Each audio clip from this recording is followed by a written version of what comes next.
Good evening and welcome to the Poetry of Justice Show with JackieRay Phillips on YikesRadio.com. You know, here on the Poetry of Justice Show, this is where social consciousness meets the arts. And what we do, we select topics that spark the interest and awareness of social diversity, ranging from arts, entertainment, and social justice at large, leaving our listeners thinking and saying, Yikes! YikesRadio.com. Ladies and gentlemen, those are the sultry sounds of my mentor, the Mr. Kevin Nash. And Mr. Kevin Nash is the owner of this proprietorship here at Accelerated Radio and YikesRadio.com. So I always give Kev a shout out because I give him respect, because if it were not for his dream and his talents, it would be impossible for me to do what I love to do on Saturday nights here at the Poetry of Justice Show. And then I also like to give a very special shout out to my sissy here, the lovely Miss Lori Ray Fisher, also known as the benefactor of the show. How are you doing tonight, Lori? I am doing great. Awesome sauce, ladies and gentlemen. And then as we continue to get the show rolling, ladies and gentlemen, I'd like to give joy and respect to our sponsorship, and that would be G Babies Catering, ladies and gentlemen. That's GBABBIES Catering. I want you to check out Chef Mac, ladies and gentlemen. Again, you can find him on Instagram, Chef Mac with G Babies Catering. That's family, everybody. So I need y'all to take a look at him and check him out for me one time. Then, ladies and gentlemen, I'd like to go further down the trough and say a very special shout out to our sponsorship, WMPJ Steelworks, ladies and gentlemen. This is the guy, the man of steel, Mr. William Miles Phillips, guys. So we'd like to give him a very special shout out for his financial contributions to the show. But then there's another venture and sponsorship that I give love and respect to, and that is APS Muscle Cars, ladies and gentlemen. APS Muscle Cars, custom. Yes, thank you, Rashid. This guy is a mastermind, guys. He builds hot rods, he builds low riders, whatever you need, this guy can get it for you and get it to you. We do high-end storage for vehicles as well as restoration. So ladies and gentlemen, if you're in the game and if you know somebody who wants to play the game, you want to get at Memo, ladies and gentlemen, big guy, MEMO. APS Muscle Cars, ladies and gentlemen, here on the Poetry of Justice Show with JackieRay Phillips, so YikesRadio.com. So good night. Hi everybody, how y'all doing tonight? Everybody good? That's good. Yes. Everybody good? It's a beautiful panel tonight. I'm so honored and graced and blessed, everybody. We got our YouTube going, we got our Facebook going, we got people going, and ladies and gentlemen, most importantly, we have our panel here tonight, and we are welcoming and honoring the beautiful ladies of the chat. These beautiful women are a lubricant as an instrument for this show here, guys. We've been rolling, and I think Troy and I'm sorry, Glory. Tom. Mm-hmm. Forgive me, Tom. I was setting up being a crazy lady when we was in pre. So please forgive me, my king. And so Tom and Troy and of course Big Tap. What we normally do, and I think you guys know, is that the ladies of the chat join every third Saturday of the month. And what we do is we hang out and we just kind of pick up any type of contemporary topics that is sparking our interest and whatever the ladies want to do. They are also financial contributors to the show. So I also give their love and honor, respect. We are girlfriends that have been, oh my God, about 30 plus years, maybe even longer than that. Don't want to put too much of our ages out there, but black don't crack, so it's okay. So we're going to just have a really, really fun time. And Big Tap, Big Tap Promotions, he has brought some amazing guests to our show. So I'm very honored to have Tom and Troy with us tonight. So I know we're in for a treat, and the tables are turning here, ladies and gentlemen, Yes, because if memory sparks me correctly, Big Tap, sometimes these ladies of the chat have given you a little bit of a run for your money, particularly when we talk about relationships. What are you feeling about tonight, Big Tap? How are you? Oh, I'm feeling good. I just want to hear what y'all got to say, because I think I'm going to have some answers tonight. You prepared? You got backup? You got backup? Backup in the house. You don't need it, Tap. You're going to need it. They're going to bring it a different angle, because I'm taking a breather. I'm going to do what y'all say. I exhale. You going to exhale tonight? Yes. Oh my God. Okay. Let my boys, bring it another way. These is my mentors too. These is my boys. And You know, Yeah, we're gonna so have a good time. we're gonna have a good Tanya, time. we're gonna have a really good time. We're gonna no holds barred, guys. If you want to say it, say you just do it, get jiggy with it, whatever we gotta do. So this is Tanya Michelle's baby tonight. Tanya, I'm putting you on blast because that's just how we do here. Full, transparency and stuff. So this is relationships always get heated, guys. Whenever we kind of go round and round about relationships because they're ongoing, they're a living being thing. And Tanya, you wanted to talk tonight particularly about maybe is it power within relationships? I kind of put relationship who conquers, the man or the woman. That's Yeah, pretty what you yeah, feeling? and it's where the strengths and the weaknesses, especially the Black relationships. So we always say, why do Black men always go outside their race and more than the women? And is there a weakness in that Black relationship that causes them to seek other venues? And so just kind of building from that and what you said, Jackie, the power behind it. It's a topic that has been coming up quite a bit lately in some conversations I've been in. So I just wanted to, see if what the ladies in the chat felt about it. This is going to be really, really fun. I don't know, but anyway, what do you guys think about that? Strength in relationships, Shelly C. Maybe Lori, how you want to start? You want me to just start with some questions, or do we want to do a little bit of research? I think we should do a little bit of research on each participant, and then we can kind of get a little bit of a feeler. That sounds good. What do you Absolutely. think? You want to go for it? Yeah. You want me to start? Yes, please do. Alrighty, so what I'm thinking about, okay, so we can just do demographics, even if they are hypothetical demographics. I think for tonight's show and where we're going to take the topic, and we have a vignette. So Adina, she has an issue, so she wants us to bring this to the panel. So Troy and Tom, Tap, we got to really be on this one too later. So what I'm thinking is if we can just kind of give like a relationship demograph, like, so I'm going to say my name is Jackie, and for the purposes of the show, I have been married 10 years and I love relationships. Lori, what is your little vignette about yourself? Oh, my name is Lori. And for the show, I've been married 40 years. Okay. And I don't know if I'm still feeling relationships. Tanya Michelle, do you want to introduce? And then we're going to go to our esteemed gentleman after Michelle, see? Well, I'm Tanya Michelle, and I've been in the same relationship for 32 years. And I feel like I was born to be a wife. Okay. Born to be a wife. I'm going to make a down. note of that. I know, me too. Born to be a wife. That could be danger. All right, Miss Shelley C. Lovely. Well, I'm Shelly C. I have been in one relationship 15 and another 10. And now I want to know, what is it like to be single? What is it like to be single? What about you, Troy? What is your relationship demographics for tonight?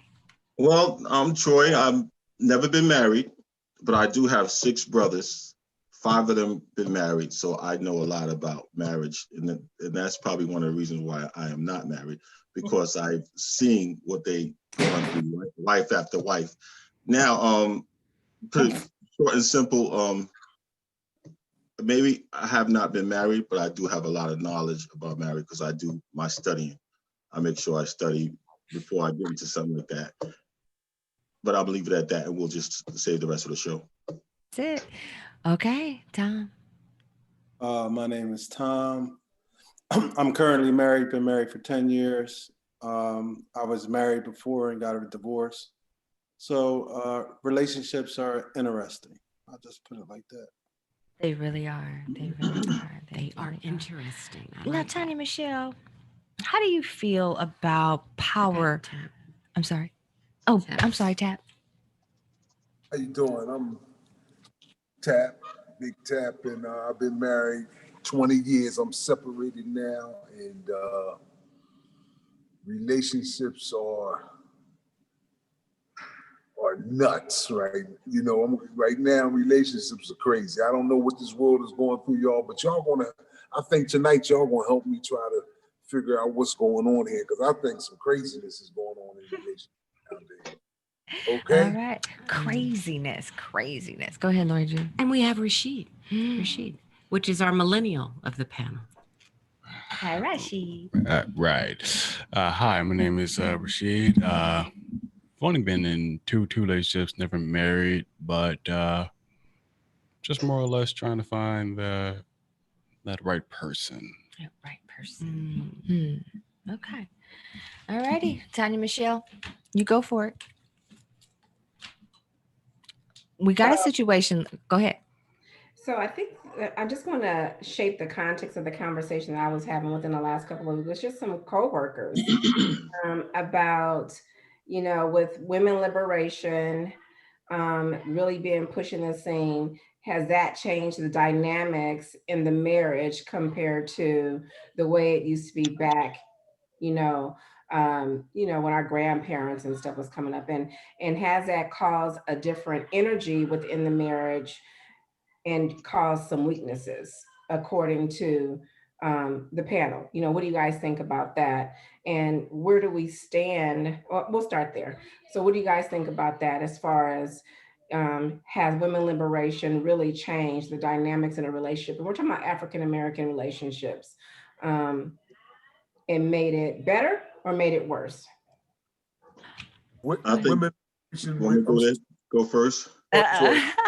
Women liberation meaning it's women the freedom Becoming or independent. independent. Okay, go ahead, Troy. Answer that, and then I'll parlay from there. Yeah. Well, I feel that see, women are.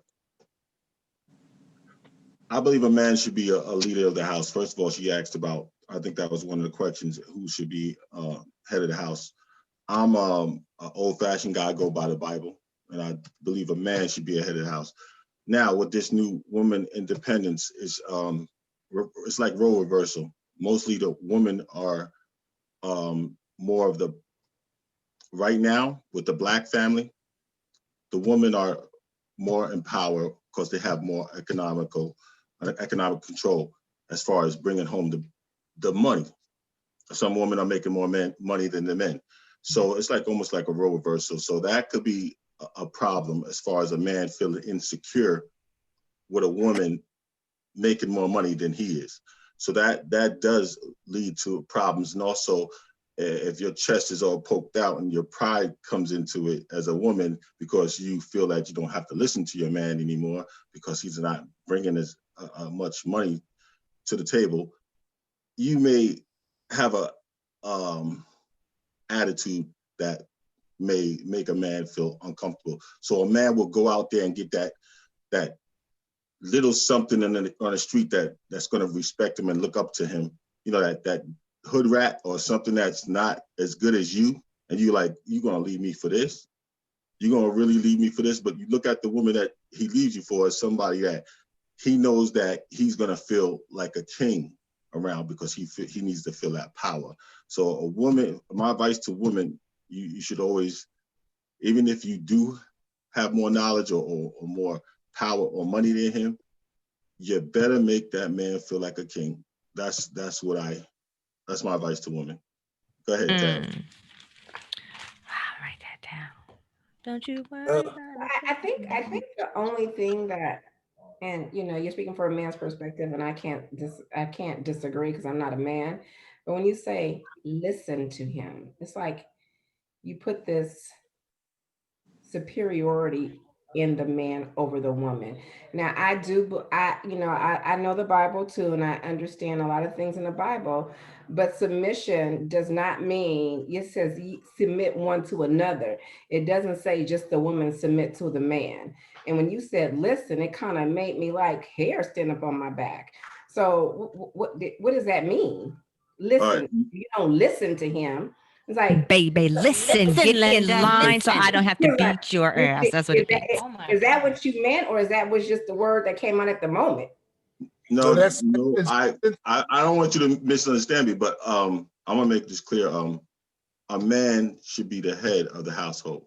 He should be the one in charge. He should be the king, and a woman is supposed to be a helper of the man. So if you have Dr. Martin Luther King, he's not much. Dr. Martin Luther King would not succeed if he didn't have that help from Coretta. So if you take Malcolm X, same thing. You take any leader, they usually have a wife that helped him. Now he has to lead, The man has to lead. Not it's not that it's this equality thing where men and women are equal. Yeah, in a way, but a man has to lead and he has to be the leader. Now when I say listen, I don't know how can I say when you took the word listen, that a woman should listen, that made you cringe a little bit, which I think you said. That shouldn't be something that makes you cringe. It shouldn't be. Now, if Turn my It mic should off. not. Troy, Look wait at a you. minute now. let me Wait, finish this time one thing. out. If that We man got is Troy said. if that man is right and he's doing what he's supposed to do, and he's a man of God, like I'm a spiritual person. I'm gonna keep it 100 with God, like with the Bible. So if a man is loves God more than he loves you, that's what I tell any young person I tell that's getting into a relationship. I said, make sure that man loves God more than he loves you. Then that's how you know you got the right one. So if the man loves God, he's going to be fearful of God. So he knows not to disrespect the woman if he's fearful of God, because he knows there's going to be some repercussions to his actions. So if he doesn't, so if you choose the wrong man, then you may not want to listen to that man. So that word listen is offensive to you. But if you choose the right man, you wouldn't mind listening to him because you know he's going by the book, which is the whole What you scripture. have to do, Troy, Talk to is me, that Ken. you have to include that in your definition. Yes, Do you know you're what I'm right. saying? Yeah, I want Because to make sure I'm clear. I agree with those things that you say, but it takes a man who is following after God and who loves his wife as Christ loved the church, right? Yeah. Exactly. Okay, so if you are loving me as Christ loves the church, all good. I have no problem with that word, listen. But when you Yes. talk to lay people, right? We can't Mhm. assume from the perspective that everyone is reading their Bible and they're following the law of God. So that I think words matter, and we have to be able to articulate exactly what we mean Absolutely. when we put that out there. Yeah. So I should have been more clear with that, because being that I've been out of the worldly view, I'm always thinking I'm speaking into the people at the church. So excuse me, I'm gonna have to turn it to I just noticed. We need a heathen version, Troy. We No, I need- gotta give you the heathen version. but you know that true love, like Christ loved the church, is some type of agape love that a lot of men don't have consistently. They don't have it consistently, and so No. I understand you're using that as your marker. But that's probably because if we were talking about, we wouldn't even be talking about strengths and weaknesses of a relationship, and we were talking about that type of man. Mm-hmm. Mm-hmm.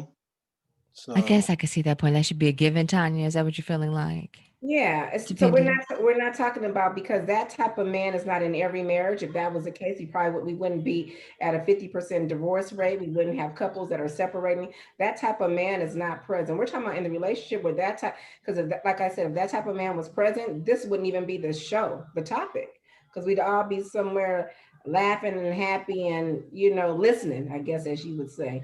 So Listen, Linda. Listen, Linda. Gotta But listen.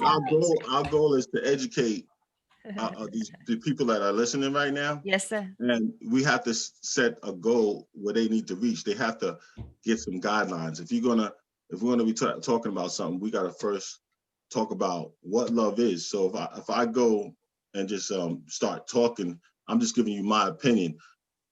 There's people that have been around in this world that God spoke through and helped write the Bible. So if we're gonna talk about love, we're gonna have to define love. And the Bible says love is patient. Love is kind. Love is does not envy. That means it's not jealous.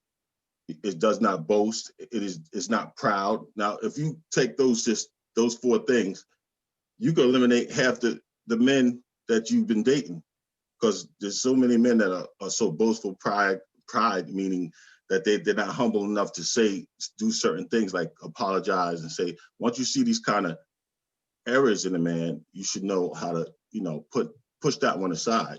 Don't waste your time with him.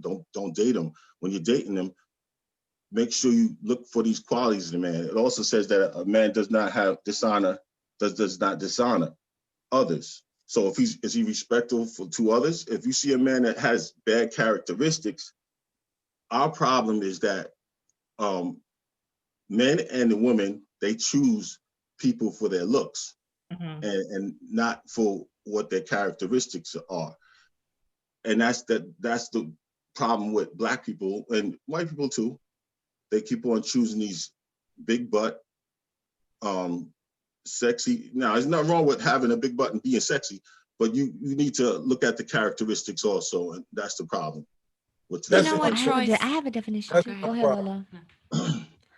I have a definition for love from a non-spiritual perspective. Not that I'm a spiritual person, but Troy definitely covered that arena for us. But like Troy said, let's break it down, right, to the molecule as we continue to dive into the show. Strong affection for another arising out of kinship or personal ties. And then attraction based upon sexual desire. Troy, what you were saying, affection and tenderness felt by others. You guys like that? I did, but what I have to put on the table, guys, and remember, I was the old person on the panel. I have not been married 40 years. It feels like that. I've really been married 30 years, and we've been together like 34 years, right? And so when I was in my youth, I got married young.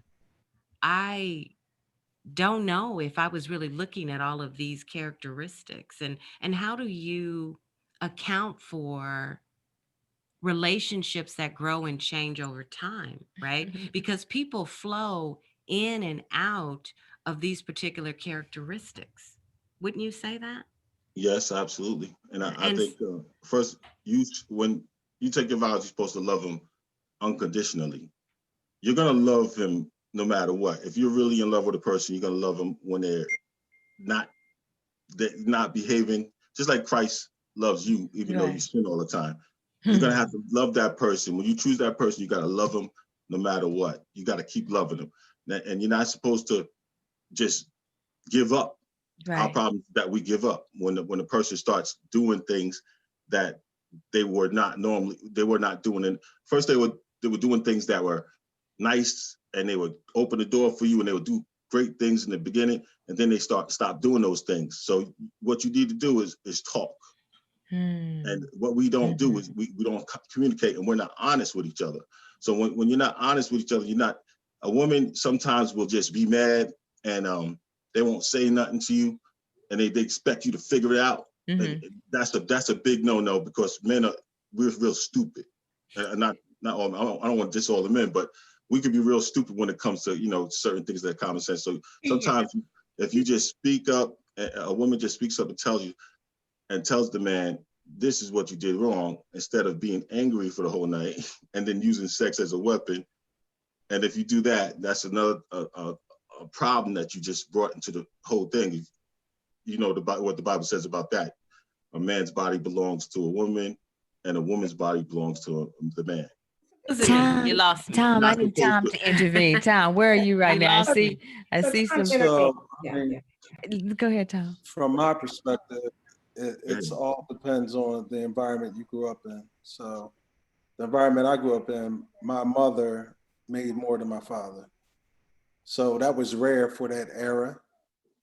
But my father was still the head of the household, but you knew who made the most money. And at times, I guess it was a struggle. But to me, I think a lot of people just don't look at the environment the person is raised in. They just start dating people because they like the way they look. And they don't do enough research on what kind of mom and dad they have, and really look into the family before they start saying, I love you and all that stuff. Because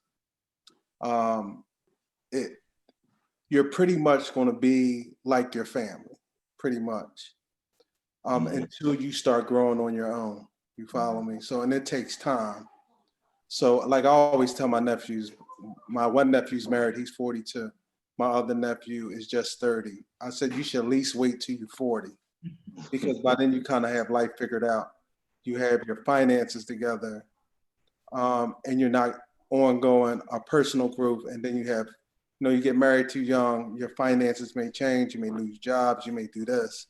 And everybody is still trying to find themselves. So just in my very humble opinion, people have a tendency to get married too young. before they experience things and really experience life. And I agree. All of us shaking our head. We like the bobbleheads. Until you find yourself, how can you truly love anyone else? So 100. You know, and it takes a lot to love yourself. You know, it takes time to really love yourself. So if you can't love yourself, it's almost next to impossible to love someone else. You know, and I think that's the dilemma. And then money means too much these days. So if you put money in the equation, 9 times out of 10, the marriage ain't gonna work. Oh, I don't know. What do you think? What do you think, Tap? I think I brought some kings to the show tonight. Yes, you did. Of course you did. But that doesn't mean you can't deposit. Oh, shucks. Oh, shucks. Not big time. We got Jersey in the house. We got the Titan, the T-neck, the T-neck Titan. I'm here now. I want y'all to take heed. Hey, Big Eddie Blair, how you doing? And we got another. I got it though. You got it, Eddie. I got it. Ed, can we let me get the mic right now. Ed, we got some new people in the house. I don't think you can. Jackie, can you introduce Ed to everybody, please? Yes, ladies and gentlemen, I'm bringing to the show Mr. Eddie Blair. Eddie has been with our show before, Troy and Tom. Eddie, we go back. We're like family, and so Eddie has been on our show, and he talked a lot about his life and transitions, and we talked a lot about recovery and treatment and fentanyl and poisoning and where we are as a nation of Black people. So we are here tonight, and tonight we're going to be talking with Shelly C of the chat, Tanya Michelle of the chat. You may remember these people, Eddie, and we have Tom joining us tonight, and he has been directly from Big Tap Promotions, as well as Troy Davis in the house. You may recall our amazing engineer Rashid.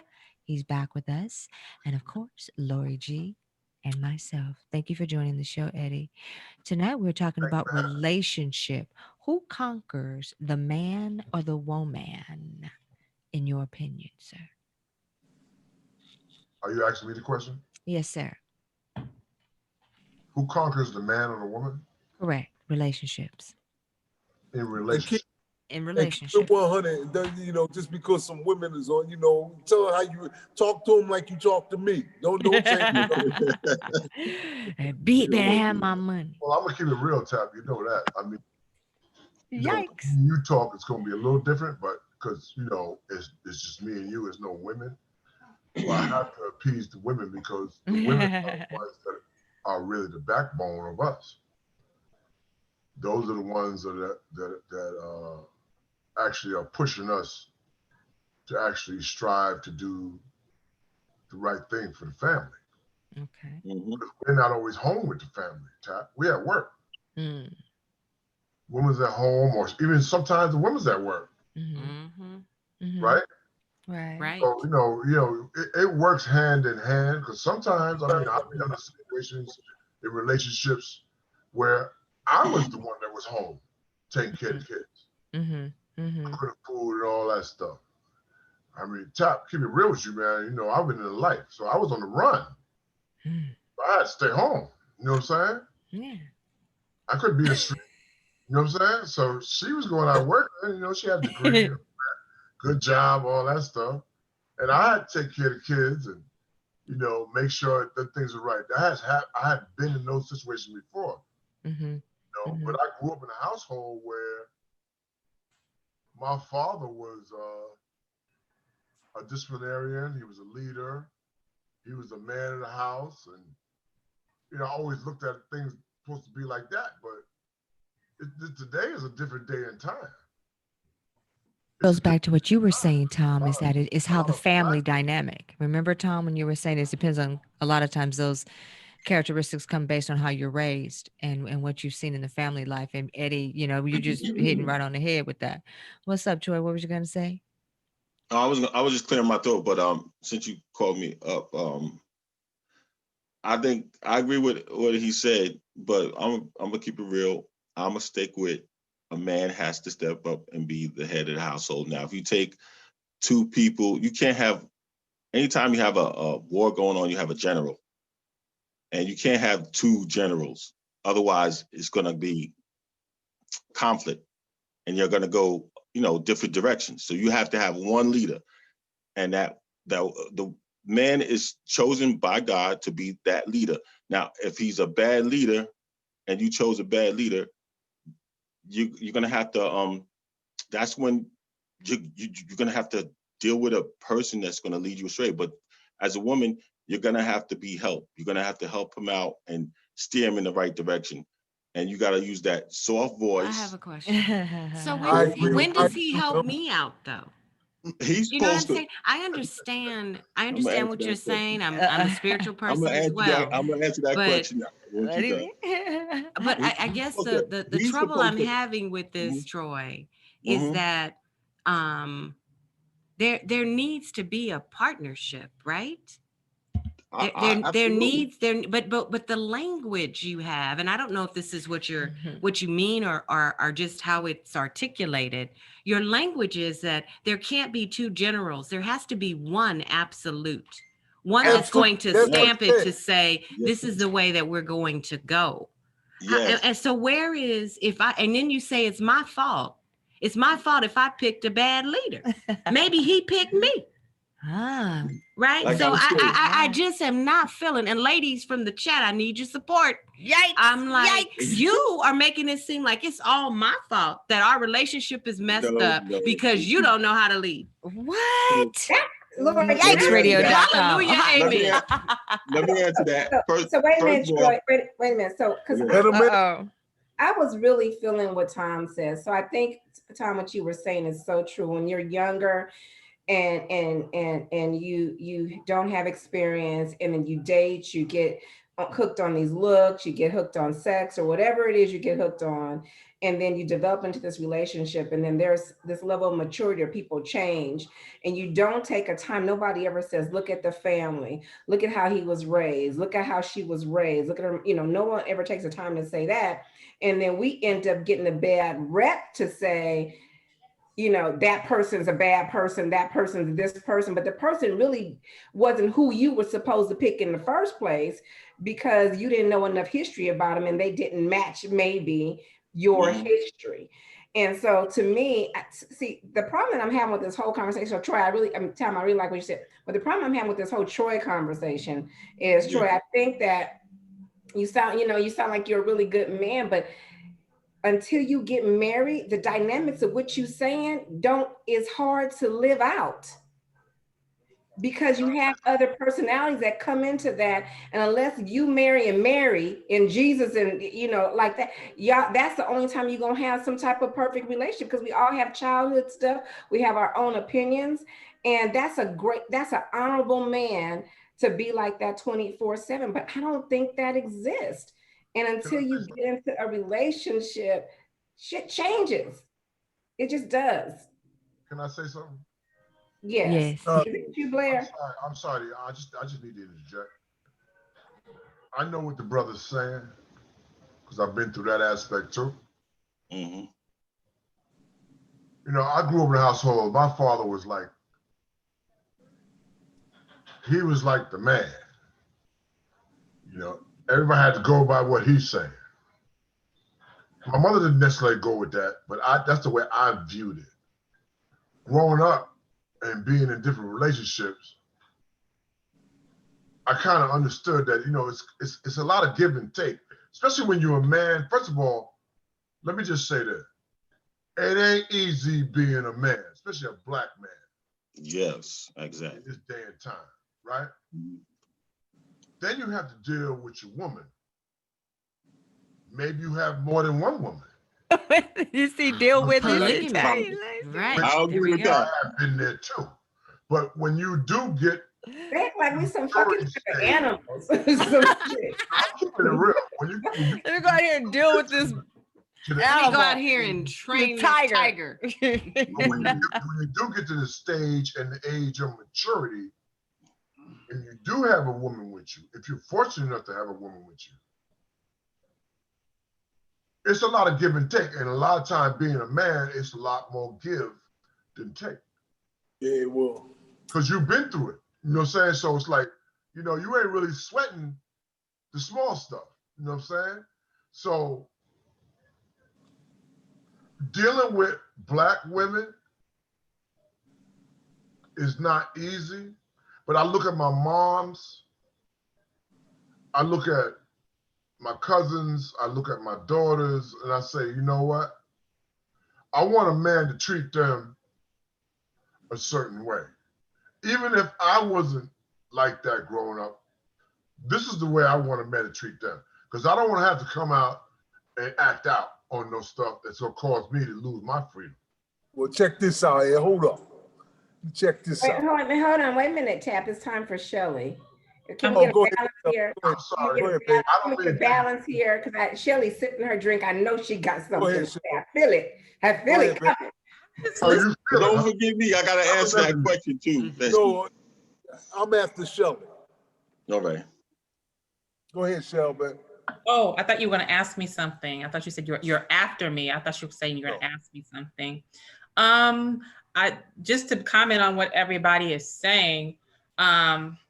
Pretty much, I've kind of agreed with everybody, down from when Tanya said that when you get married young, a lot of times, your characteristics do change. And once, I think when our guest, I'm so sorry, I forgot his name, when he said, you need to know. His name's Tom. Sorry, Tom, write that down because I'm getting old. So when Tom said that you have to look at who you're marrying, I think all of that is true.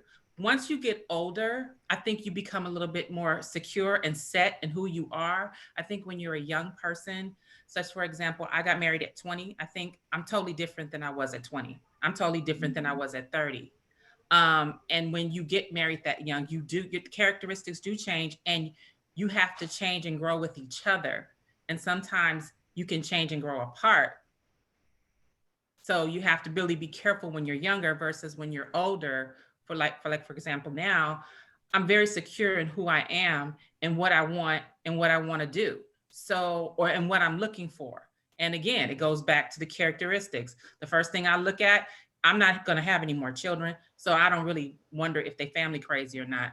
But I look at how they treat the people around them, how they treat their children, how they treat their mother, how they treat the waiter that's bringing over our food, or the water guy that's bringing over our water, how he treats people. When all of that I'm observing, because it is a true picture of how that person really is.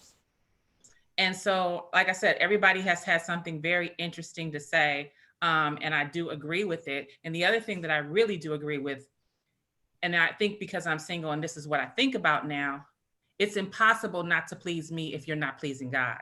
Everything that you do, and I think this is what you were trying to say, Troy, everything you do, if it's pleasing to God, there's no way it's not pleasing to me. Exactly. There's no way. So therefore, if you are smart enough to follow that, or try to follow that path, I'm not saying everybody's perfect, but if you're smart enough to try to follow that path, then I will let you lead. But if you show any characteristics where you can't lead in my household, you're out of the equation. So exactly. That's what I love. That's exactly what I mean. I'm Troy to hear this, because Troy has always tried to guide me and tell me things, because I see Troy a lot. But I'm going to chalk it up as I've separated. I'm separated now, as I told you, and because I'm gonna chalk it up to it wasn't too spiritual. My marriage wasn't too much into God, so that may have had a lot to do with it, because there was a lot of love in there. But I'm gonna tell you this right now: me as a man, I feel like a victim from my beautiful Black sister. I'm the victim, not her.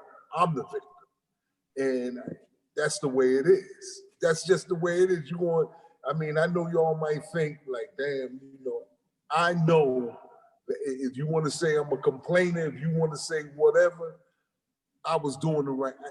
No, God wasn't involved like that.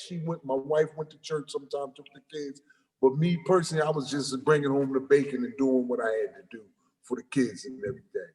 But when it came down to it, and then let me tell you why I think I'm a victim.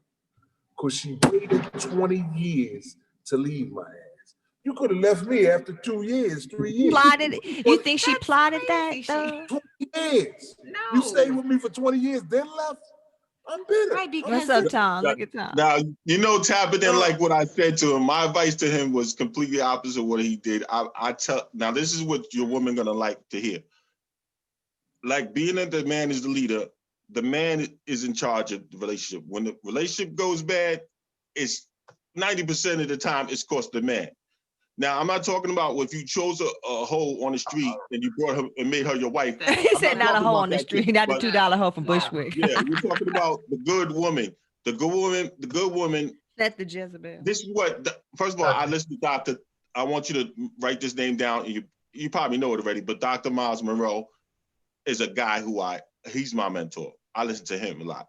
And he said, if you give a woman a house, she'll make it a home. She'll multiply it. Whatever you give a woman, she's going to multiply it. You give her a house, she's going to make it a home. You give her a kitchen, she's going to make you a dinner.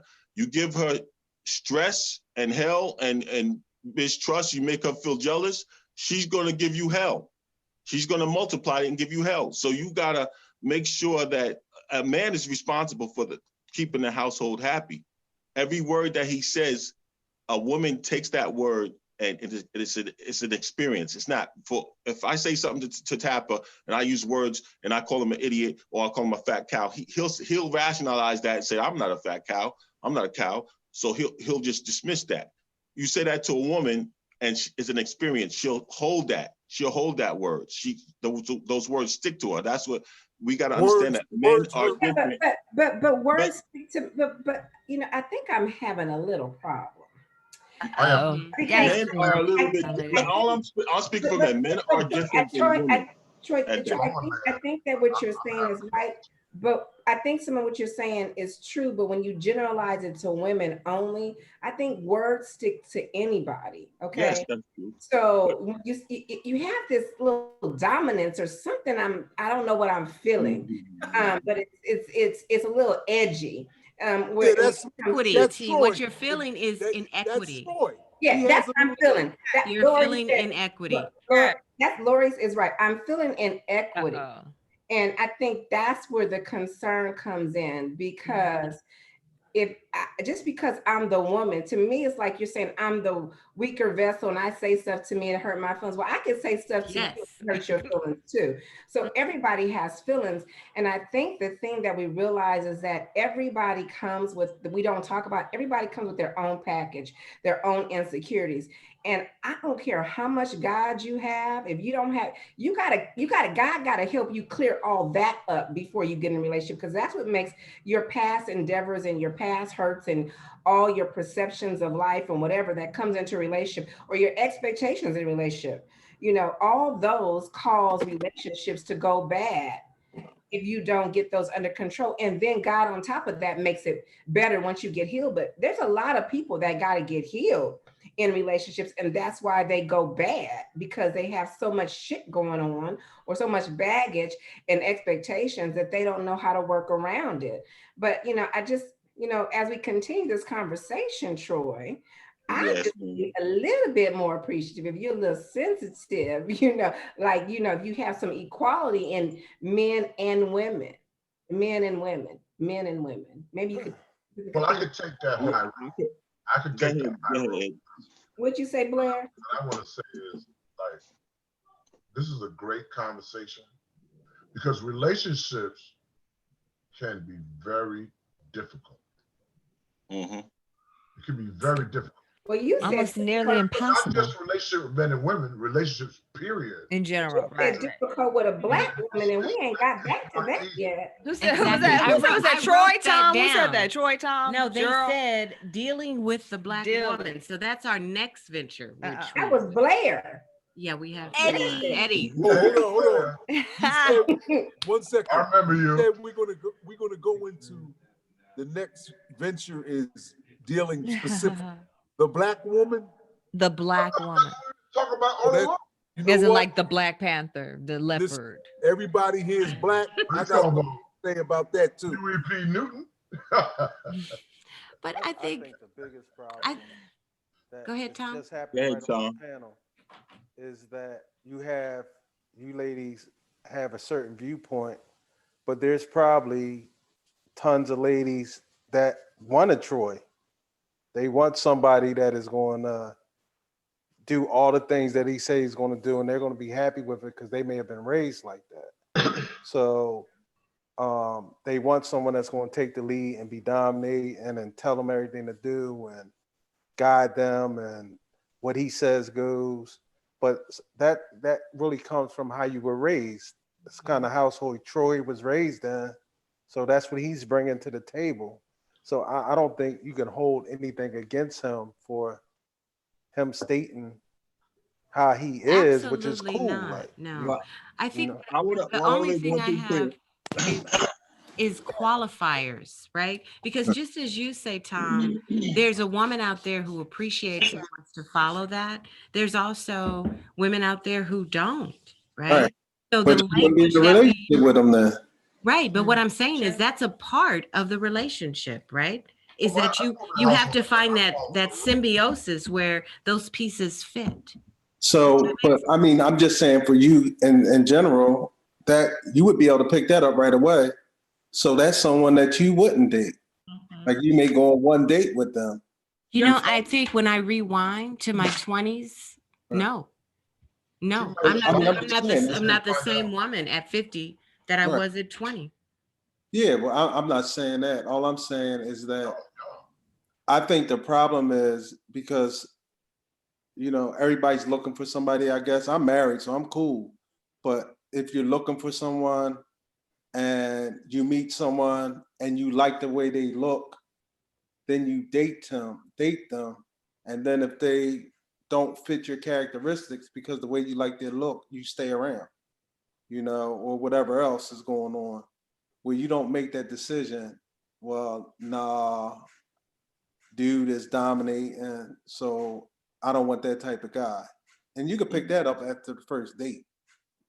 No, but I think we're being I'm not. misunderstood. Real quick, I'm not dominating. No, I'm not dominating. Bro, I'm not But calling I you will dominating. say, I'm just saying. yeah, I'm I don't just really giving think you dominating. that's just an adjective to describe how they feel.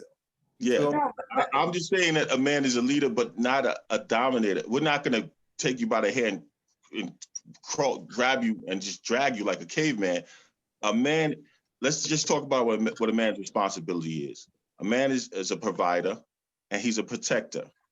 And he's supposed to provide for his family and protect his woman and treat his woman like a queen. And he should be the first one to say something nice about his woman so that when she goes to work, the woman should already heard all the nice things, all the compliments, so that when she hears it from a man outside, my man already told me that. But when a man when the relationship starts falling apart is when a man stops doing those things, saying, "Oh, you're beautiful. Have a nice day at work, honey." Stuff like that. Things like that. Little things like that is when things start falling apart in the relationship. When we stop doing what we're supposed to be doing. I'm talking about good men.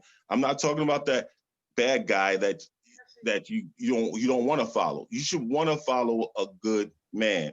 Now, as far as equality goes, being equal, yeah, that you're gonna. It's not like we're not gonna listen to you because most of the time the woman's right about most things all the time. Most of the time anyway. Yeah, about cooking, about what we're gonna eat, what should we eat, all that stuff. You have all that, but a man has to feel like, for his sake, empowered. He needs to feel that. I'm not saying to be mean and evil and I'll do what I say. I'm not doing that. I'm just saying we gotta lead. You gotta help us. You gotta tell us which way to go. And you gotta let a man be the leader. Troy, that's all I'm saying. But Troy, I just and I'm not gonna say anything else much after this, but what Tom was saying is I think we're being misunderstood. If that's the true package of the man, then every woman would want that, right? Exactly. And that's what you should choose. But what I said earlier in the show, that was who the man was, we wouldn't be having this show. The man could be that if you choose a man that is going by the book that we were given thousands of years ago, and he's following that book, and that means you got to read it with each other. Not every day, but maybe once a week. Just read it together. Go to church with each other. If you get those words in you, you would know not to go off track. And when you're going off track, you'd be like, oh, the word said this. It said don't be prideful. Oh, I shouldn't be bragging so much and disrespecting you. Don't hold on to, this is a good one right here. It says, don't be easily angered. If you could keep that, if you hear that in the Bible, if you're reading that and you're hearing that, don't be easily angered, you hearing these words over and over again, and you're going to church and you're hearing these words, or if you're not going to church, you're just reading the Bible together, you will know how to condition yourself to be like Christ, to be loving and caring, and you wouldn't have no problems. But our problem is that we listen to people who don't go by the book that we were given. They make up their own opinions, and then you get sidetracked, and then you go into, and you're watching Housewives and stuff like that, and you're seeing how they behave, and that's going to corrupt your whole mind. You're already thinking that he's doing something wrong, and because of that, the chick on Housewives is acting real ignorant, and you're like, oh, I'm gonna act like, you start behaving like her. This is real important. Whatever you listen to, that's what you become. You're supposed to protect your heart. You're supposed to protect your mind. You're supposed to protect your eyes. If you protect your eyes, your mind, and what goes in your ears, if you listen to that nasty, raunchy rap music, and you letting that stuff play in your house, you're going to become that. And that's what's going to cause all this confusion. And I agree with that. The environment produces heredity. But let me just say something. And I'm sorry to I don't want to be interrupting and all that stuff. No, go ahead. I'm on my second marriage. My first marriage, I had a beautiful wedding, beautiful wife, and it was great. I grew up in a Christian household. Mm-hmm. Like I said to some of you that was here before, when I did the podcast before, I grew up in a Seventh-day Adventist household. Mm-hmm. Being married was beautiful for me because I felt as though, I wasn't fornicating no more. So that means I'm not going to burn up in the lake of fire, right? But all of a sudden one day, somebody wakes up after however many years of being married, and all of a sudden things aren't the same anymore. I don't know why that is. I have a question. Were you treating her like Christ loves the church? Were you treating her like that? Good question. Because I might not have been. And that's what we're talking about. My lifestyle as such was, even though I was raised in the church, with the church school and all that stuff, and like I said before, the last conversation we had before on the podcast I did before, I had a lot of outside influences because of basketball, the street life, all that other stuff. But being married, I still reverted back to what I was taught when I was growing up and what I watched my mother and father. I grew up with my mother and father in the house till he died. So I experienced love to the death. You know what I'm saying? So being said, love is one thing. And now I'm looking at now in this second marriage that I'm in. Love is one thing, and but when the novelty wears off, now it's about commitment for me. And my commitment is, I stood up here and said, I'm going to be with this woman for the rest of my life. Mm-hmm. No matter what. That's just like if I say, yo, Tap, you my man, 100 grand. Whatever go down, man, I ain't never going to snitch on you. We can rob as many banks as we want. I ain't snitching on you. That's honor. Yep. I'm just saying, it's deeper than that, but I'm giving you an example. Relationships are not easy, especially when you got other outside influences that come into play. We're at work more than we're at home. We're not able to see each other the way we would love to see each other when we first started seeing each other. Because in the beginning, you know, it's just all like, you know, peaches and roses. But then when you start to go through all these trials and tribulations and life experiences that we have to go through, kids coming in there, families, and, you know, it's a lot of influences that are coming in that'll be influenced outside. And if we don't have a real straight bond with each other, no matter what, it'd be easy for people to infiltrate. All right. Yo, Ed. Yeah. I want the ladies to answer this one, man. I want them to come out and tell us first before, you know, we say what we gotta. I want y'all to know what's wrong with the black man, ladies. What's wrong? Why we ain't get? What's wrong with us? Why? What's going on? What's changing? What we ain't doing? What's up? I mean, you got 4 brothers right here, 5 brothers right here. We good brothers. Why we ain't chilling? Why is it's friction? Why y'all complaining, man? Why y'all tripping, man? Y'all tripping. Black women. Well, you know, I'll go first. Called you okay. out. I don't think there's anything wrong with the black man. I love black men, right? I've been married to a black man for 30, almost 31 years. But I think what happens, right? Thank you, is Lord. that the black man, let me finish, Tap. The black man oftentimes is beaten down by society, is beaten down by the world. I agree right? with you 100%. And is taught. He's living in a world that has been created with white standards of what manhood should be, but they don't apply to him. Okay. So he's never going to succeed based on those definitions, right? And so we're at home trying to support that, to try to encourage that, right? And the biggest point I have is that we got to talk to each other.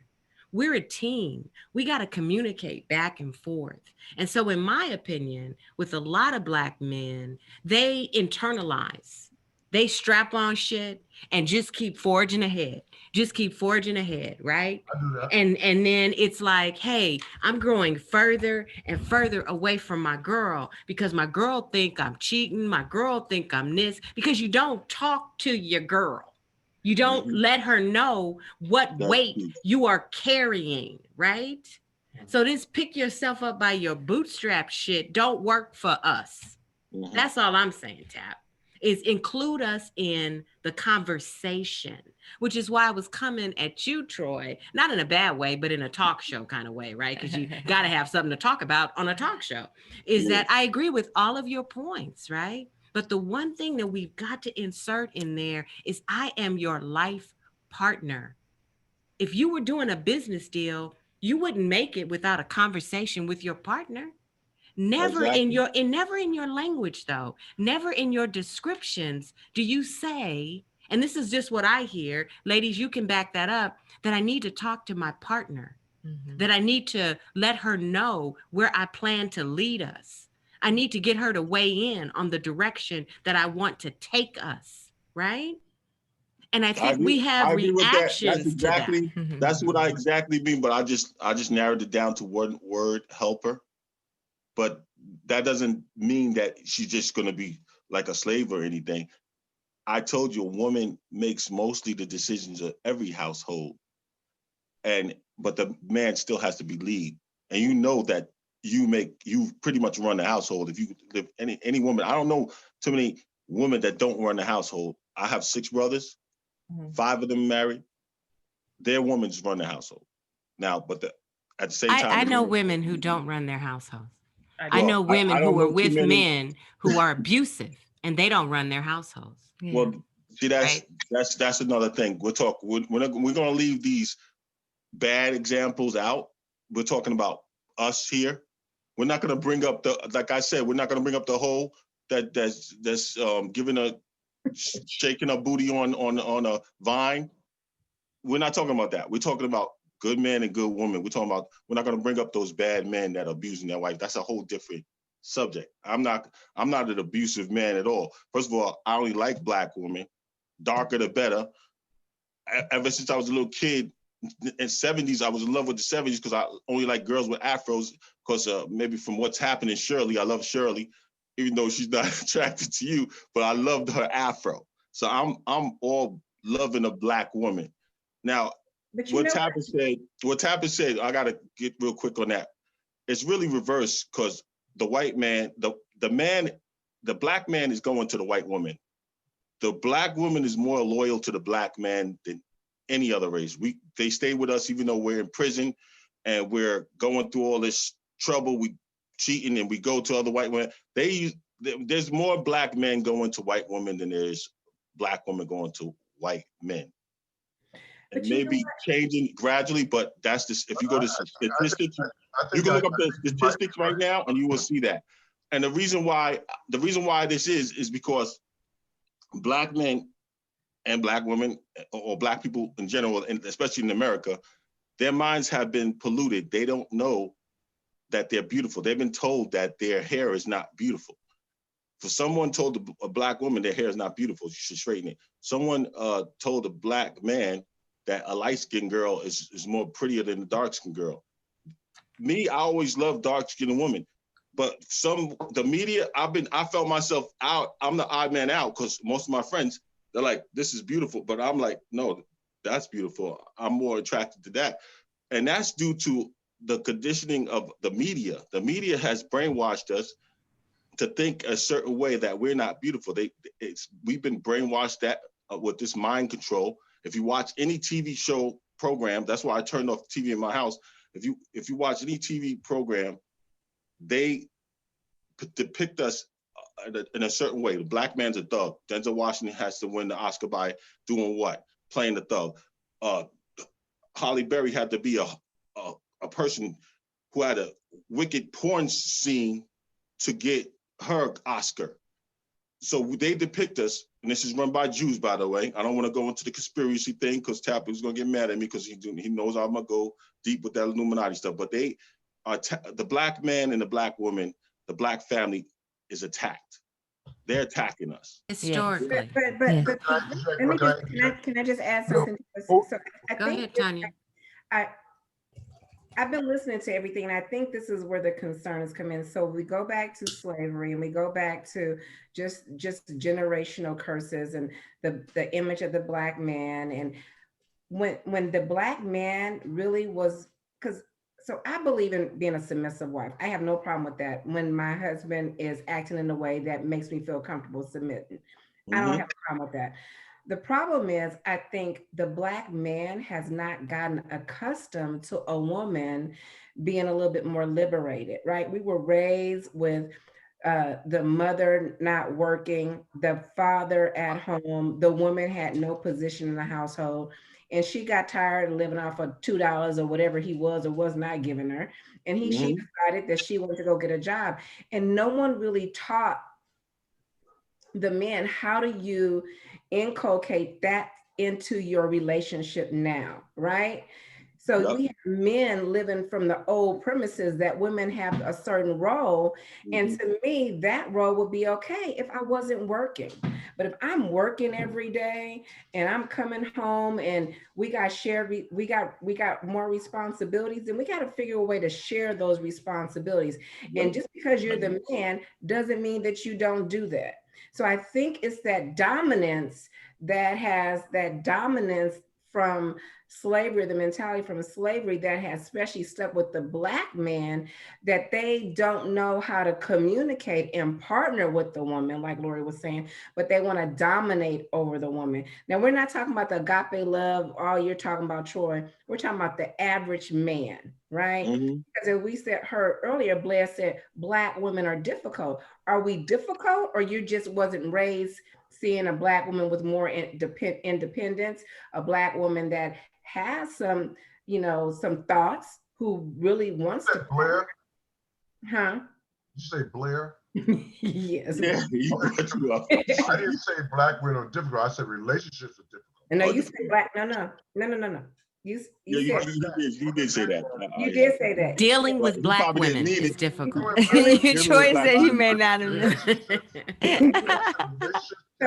So I think that no one has taken the time for them to understand what the Black woman looks like today compared to what your image of the Black woman should be like by how you saw your grandmother, your mother, or other women. We're just different women. And it's no disrespect because, you know, I still cook, I still clean, I still do a lot of things that my husband wants me to do. You know, I'm willing to do a lot of things, but, you know, we've had to have some serious conversations along the road about marriage. Is kind of like a business, right?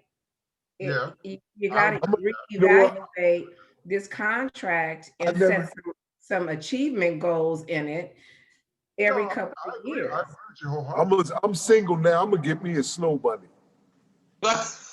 Stop. Yeah. Go ahead. Why is that, Jeff? Why is that? Let's do it. Let's go there. Let's do it. I got to hear this. Yeah, I'm gonna He's take only playing. He likes Let me know getting how that up. works out for you. Baby And will that's come why out we're having transparent. this You know what? It's a You know problem what? with Black women. Like Donald Trump said, what do I gotta lose? What do I gotta lose? First of all, he's only playing lately. Tap is so light skinned. If he got with a white girl, the baby would come out. I want to get back to what we were talking about as far as complexions. Go ahead. Because slavery has taught us that we're so different from each other. That's why we're separated. Because first of all, Black is not a color. Black is the essence of all colors. I'm Black conscious. Mm-hmm. I sat down with Ben Yohagadin before he died. Dr. Fielder, Mm-hmm. Dr. Ann Brown, Dr. Leonard Jeffries. I know him personally. And I studied with them. Black is not a color. Black is the essence of all colors. Mm-hmm. And sometimes we gravitate, like you see Barbie, you see the television, you see the movies, you know, the lighter you are in this society is depicted about how socially accepted you're going to be. Exactly. So a lot of times, that people could play on that. You know what I'm saying? So it's difficult. Like you say, you're a little lighter skinned than me, so you might gravitate to a woman that might darker skinned than you. You know what I'm saying? I might gravitate to a woman that's more lighter skinned than me. I don't know. Maybe that's what it is. My wife is a little lighter than me. My wife has, her hair is straighter. Maybe that's what I was attracted to. I don't know. I just know that's what it is right now. You know what I'm saying? It's not like I'm racist against my own people. I love my people. Yep. Right? I love my people. I live or die for my people. It becomes racist, in my opinion. It does. When you say, I'm only going to entertain a particular ethnic and racial group that I'm going to date. Mm-hmm. Right? No, you're absolutely right. Then that changes the dynamic, opposed to I'm looking someone who wants to communicate, who wants to take the lead, who's reading the Bible, who believes in me having an opinion, and they could be polka dotted. Mm-hmm. But when you say I specifically want someone who's white or someone who's Asian, because the stereotypes that I know about those people make me believe that I will be able to deal with them better, becomes problematic, I believe. No, it is. You're absolutely right. I agree with that.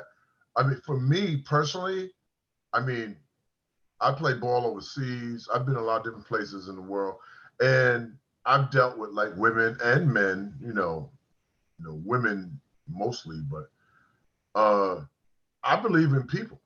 You know what I'm saying? I mean, I've had white people that I know that were cool, just like Black people are. I've had some Black people. I mean, at my job, you know, it's kind of bothers me because a lot of times our people, Black people,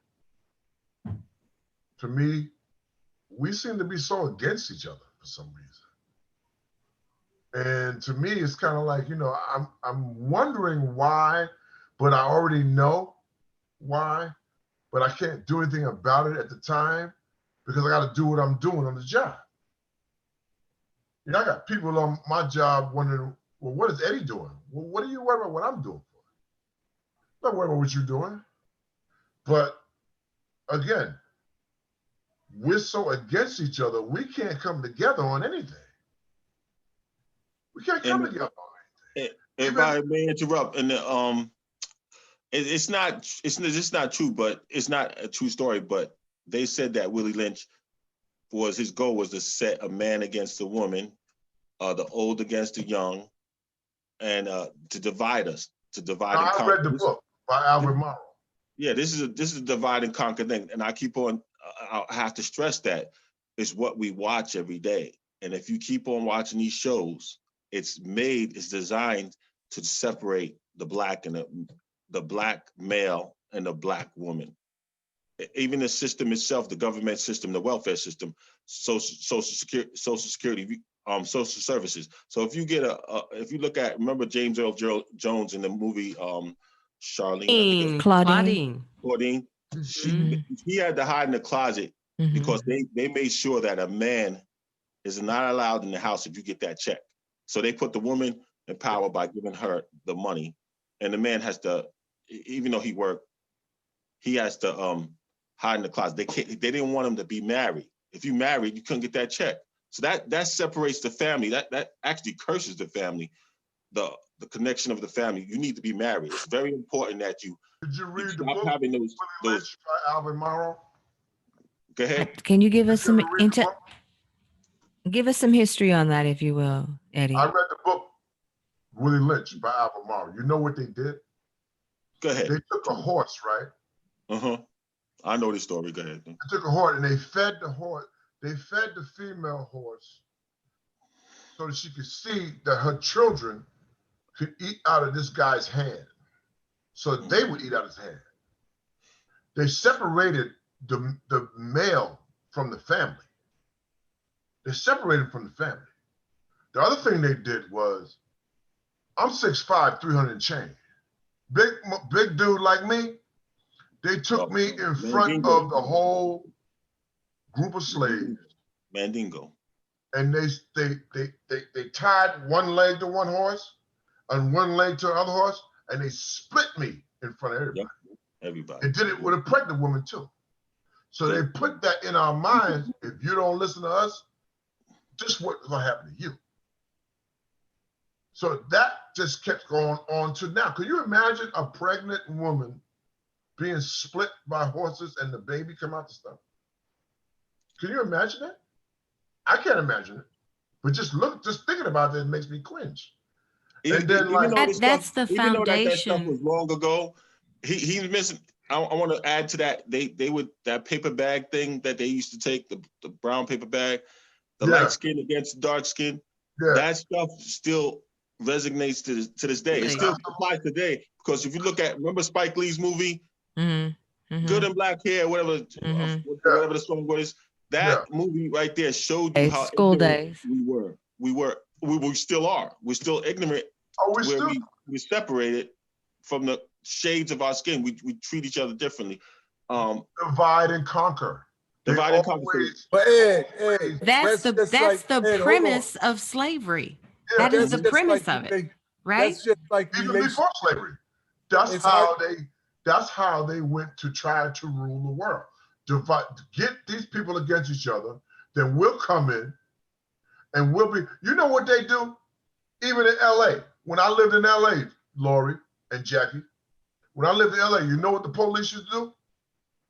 They go to the baddest crip or the baddest blood, say, listen, we're gonna give you drugs, we'll give you money. Yes. Go do your thing. But at 6 o'clock on the 25th of November, we're coming up there and we running up everything, and we're gonna put a curfew.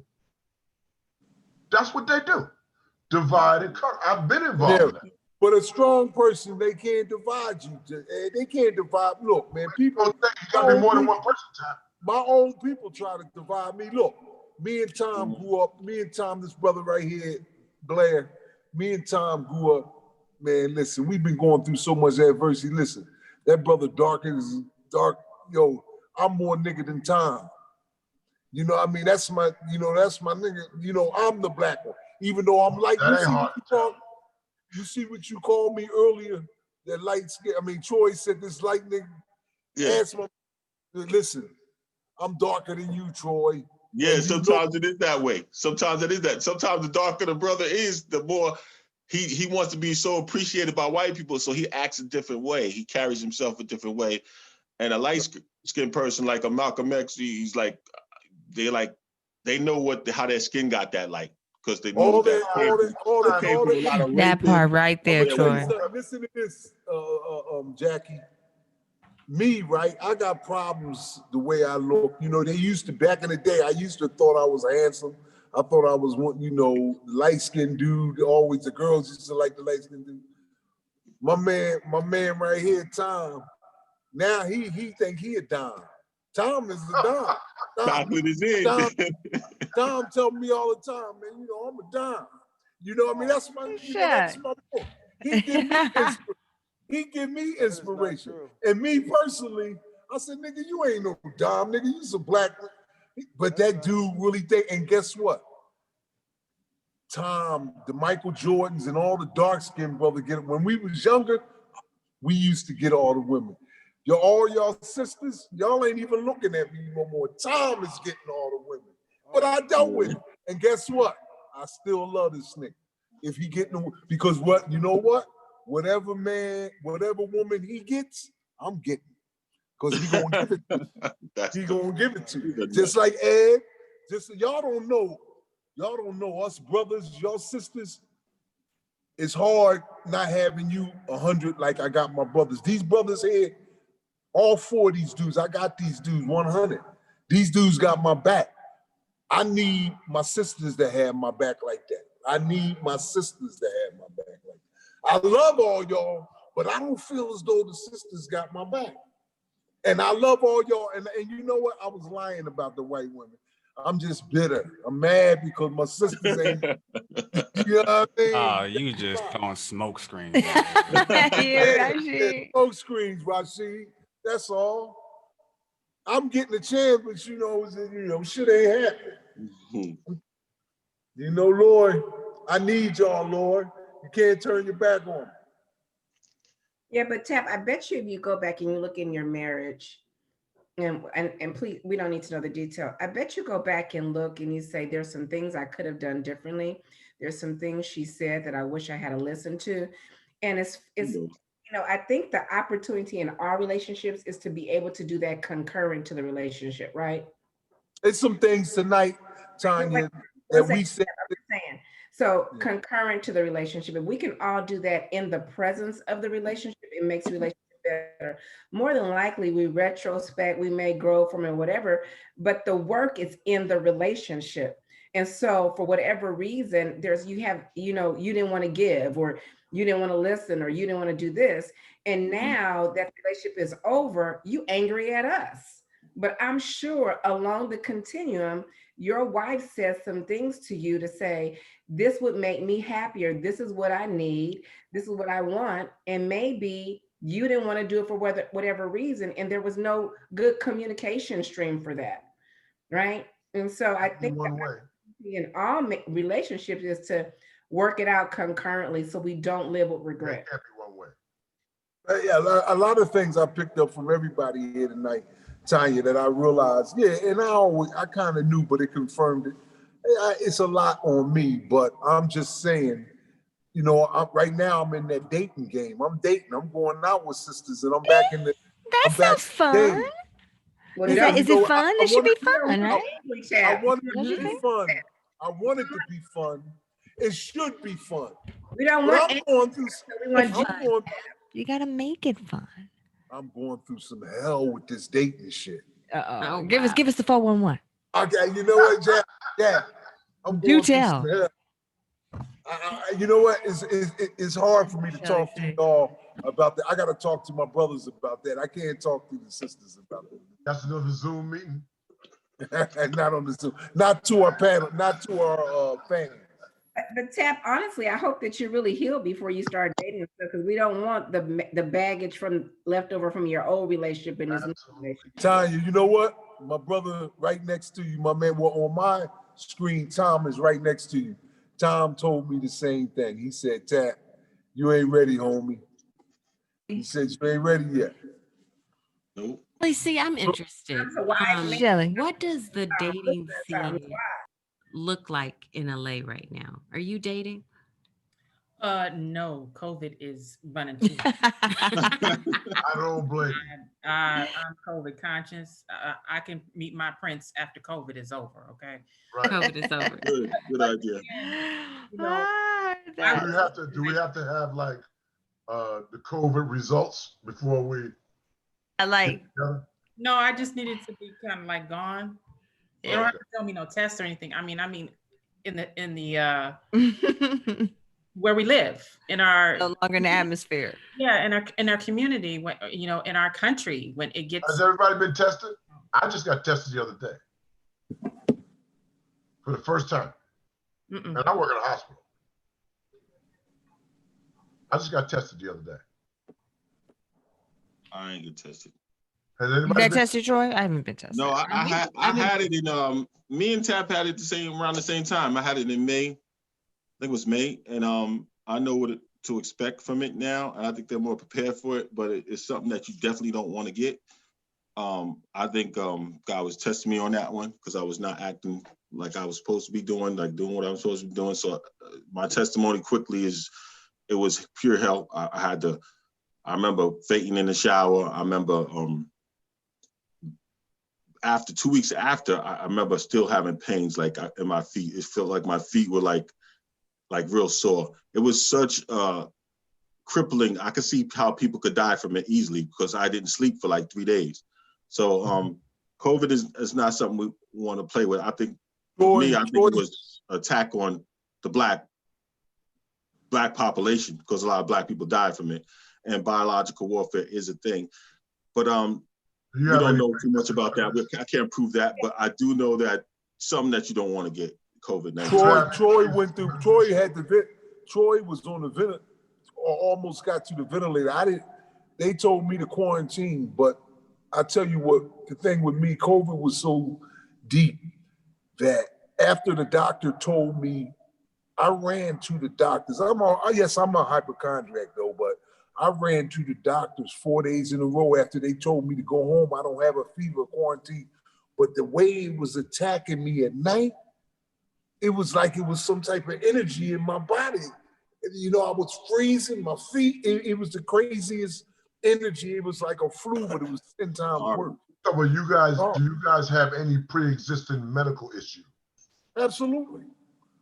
No, I mean, I don't have anything. I got through it. I prayed through it, and I think I got through it because of just my prayer, and it's really because we don't eat right. We don't, as Black people, we need to eat more. We know what we're supposed to eat. We're supposed to eat healthy. You should have ginger in your diet. You should have turmeric. You should have zinc and all this stuff, lemons, stuff like that. We don't eat all the time. If we eat that stuff, your immune system will be so strong we could beat this COVID. Every day. Vitamins, yeah, all this stuff that we're supposed to be eating, we do not eat. We eat a lot of vitamin C every day. Let me tell you, when this COVID thing first started in Asia, I'm not saying it started there. There was a family in Asia taking care of this elderly person, and the elderly person contracted COVID. The family didn't have it. They were taking vitamin C every day. They took the elderly person to a doctor, and they filtered him with vitamin C. And he got rid of COVID. 1,000 milligrams vitamin C every day, at least. Take that. So that's a good hint to say, do not take that vaccine, because that vaccine, I think, is going to kill a lot of people. Be very careful. I'm going to wait to see after everybody else takes it. I'm not messing around with that. I'm waiting for the guinea pig. I never did the flu shot. I never did the guinea pig for y'all. It's a little more. But this is the third time that I've actually done the flu shot. When I got this job at the hospital, because I work in behavioral health, I deal with substance use disorders and mental disorders. So when I got the job at the hospital, they wanted me to get the flu shot. I didn't have to take it, but if I didn't take it, I had to wear a mask. I didn't see myself sitting down with patients, counseling patients, and giving patients therapy with a mask. So I took the flu shot. I mean, it didn't hurt me. I've been good. I'm not saying the vaccine cannot work. At some point, that's where we might have to be at in life. Because that's what's going on. It's in the atmosphere. You know what I'm saying? After Fauci takes it, I'm gonna take So it. let me tell you something. It's not only vitamin C, though, which is one of them, Ed, but zinc. You have to take, real important. And you have to take a couple other supplements, and it'll knock that COVID right out. And that's what another friend of mine. I'm going to prevent you from getting it. If you take vitamin C every day, because I never had the COVID, and I might have actually had it. I might have had the COVID, because like I said, I've never been tested. Last week I got tested. Since COVID started. At first, when COVID first came out, you know, these things come out and you hear about it in the news, everybody's talking about it, and it has a psychological effect on you. And, you know, I started thinking like, damn, what, I'm going to die? What am I going to do? What's going to happen to me? And I just refuse to get sick. When I eat, I don't really eat out a lot. I eat home cooked food. I mean, sometimes, you know, I like to eat out, but I don't really eat out a lot. And there's a lot of stuff that I don't do from the outside. You know, it's hard because like my mom's 88 years old. I take care of my mom. You know, because there's not going to be no nursing home and all that stuff. I can afford not to have to do that with her. My wife is here. Okay, thank God. My kids are grown. Speaking of your wife, can we get back on subject? We're talking about black back to relationships. I have a question for the ladies married, and first for the married woman. 10 things that you expect from a man, or just if you can't get to 10 things that you would expect from your husband, and what went wrong. If you think something went wrong, name that thing that went wrong with the relationship. But give us 10 things that you expect from a man. Jesus. Okay, I'm gonna try to write Get them a down. list here. We need some music. 10? Exactly 10? Goodness gracious, that's a lot. Can we just split the list 2 per person? All right, just No, I'm just teasing. That's a good idea. So that's a good idea, just to get it rolling. Okay, like things you expect them to do. I expect you to talk. Okay. Let's see, talk. So you want somebody to communicate? Will you talk to me? Be nice to me. I'm serious. I got 3. I'll expect you to. This is horrible. My expectations ain't too high, people. I don't know what's going on.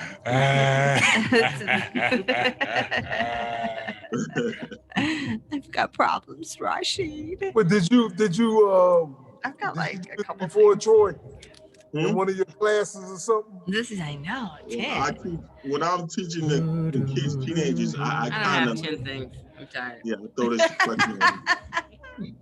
T, you got 10 We're ready. things? We got our numbers. Nah, Shelly C.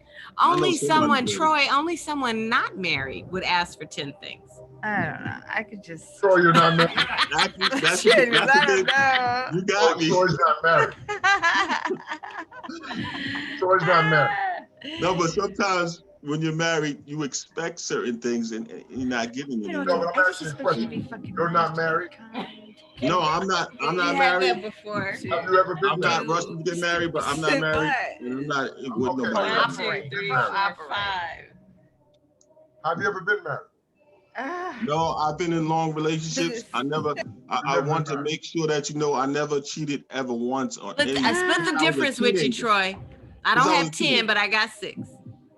That's a good thing. That's a good thing for me. That's Altogether, monumental. We'll get up to 10. Okay, all right. I want to add, and we're back. Go ahead, girl.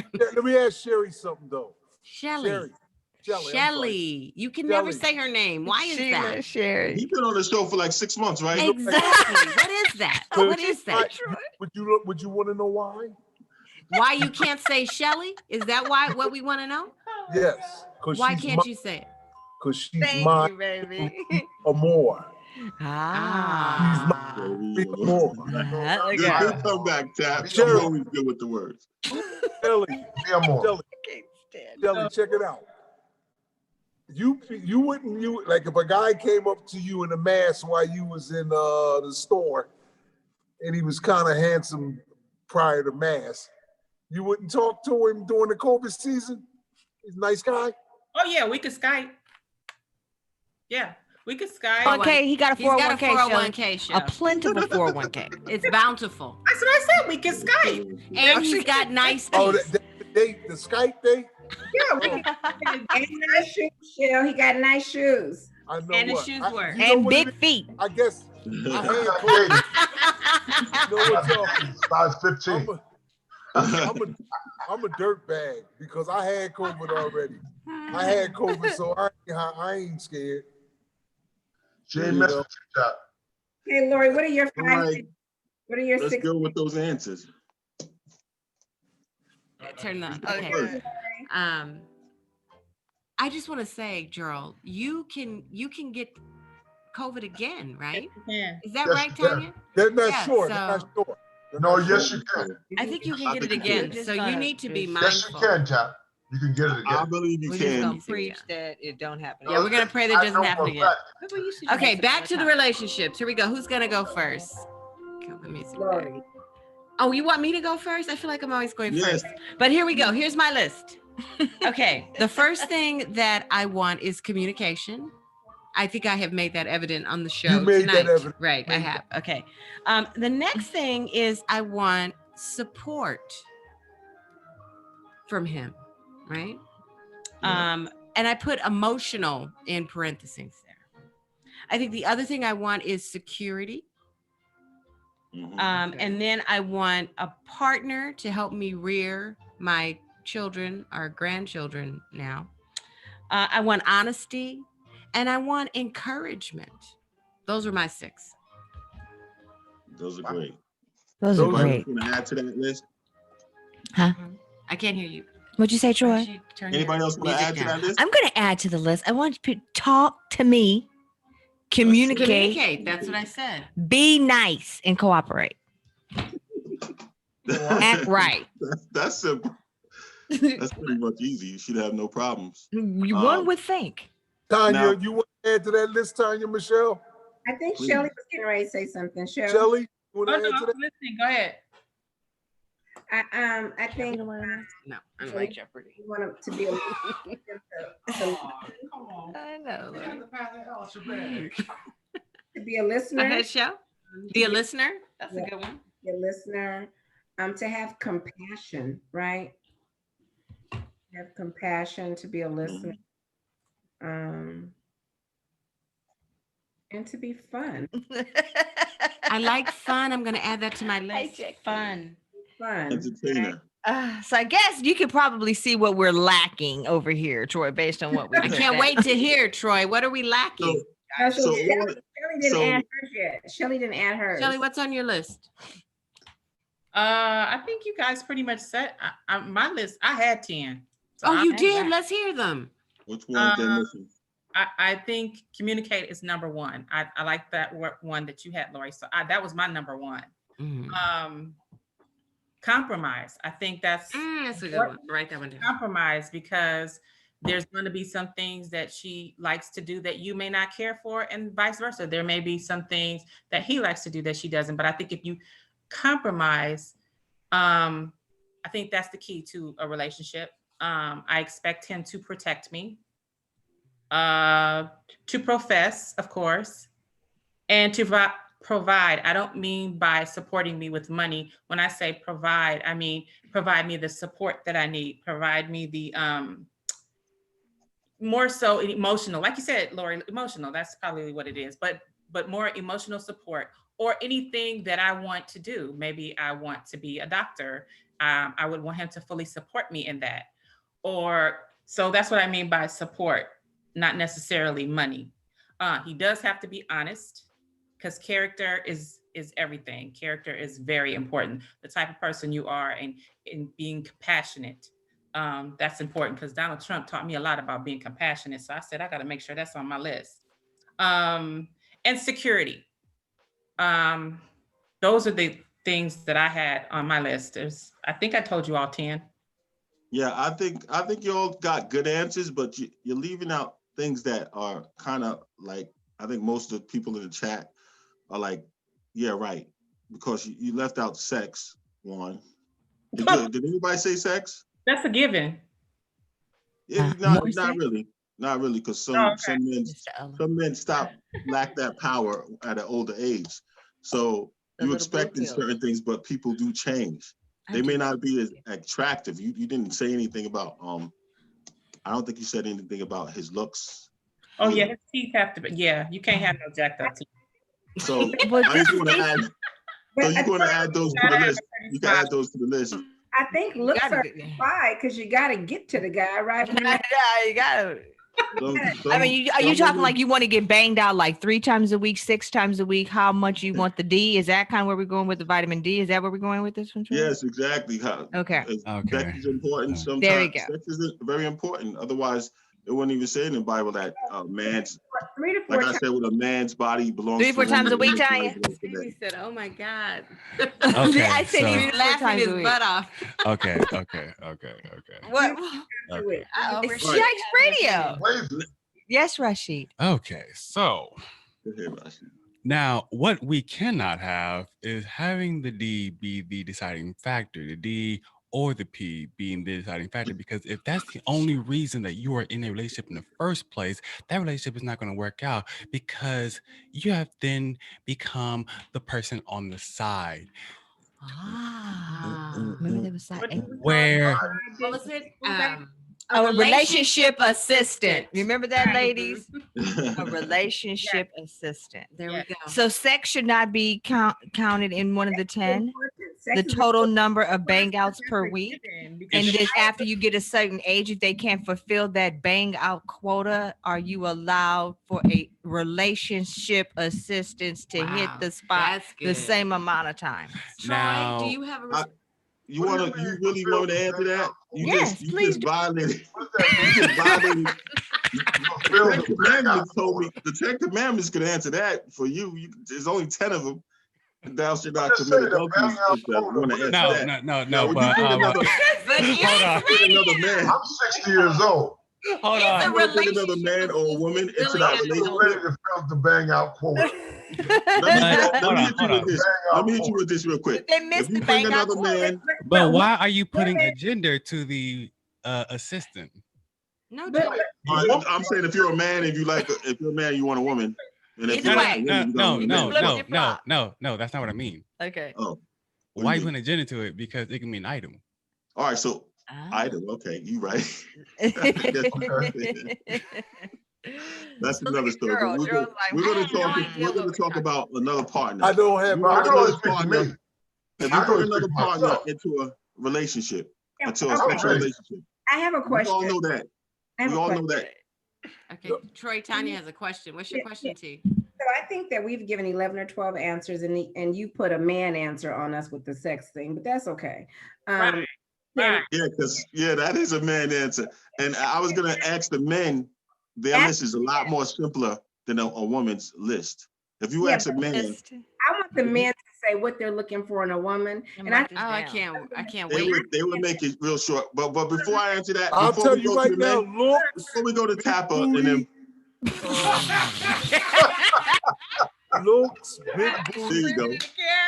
So ignorant. I swear to God. Just no. Go ahead, keep it. Let him finish. Nice, nice fine face, nice lips. Someone that's a little bit of kind of like a dirtbag, but but nice. A nice dirt, smart. I want her to be smart, but I want her to be sleazy smart. Yes. So see a man. A whole like any other men want to talk about that? Tom, what's your Tom? Tom is like, so you want her headstrong, Yeah. But and you want her head game strong. Keep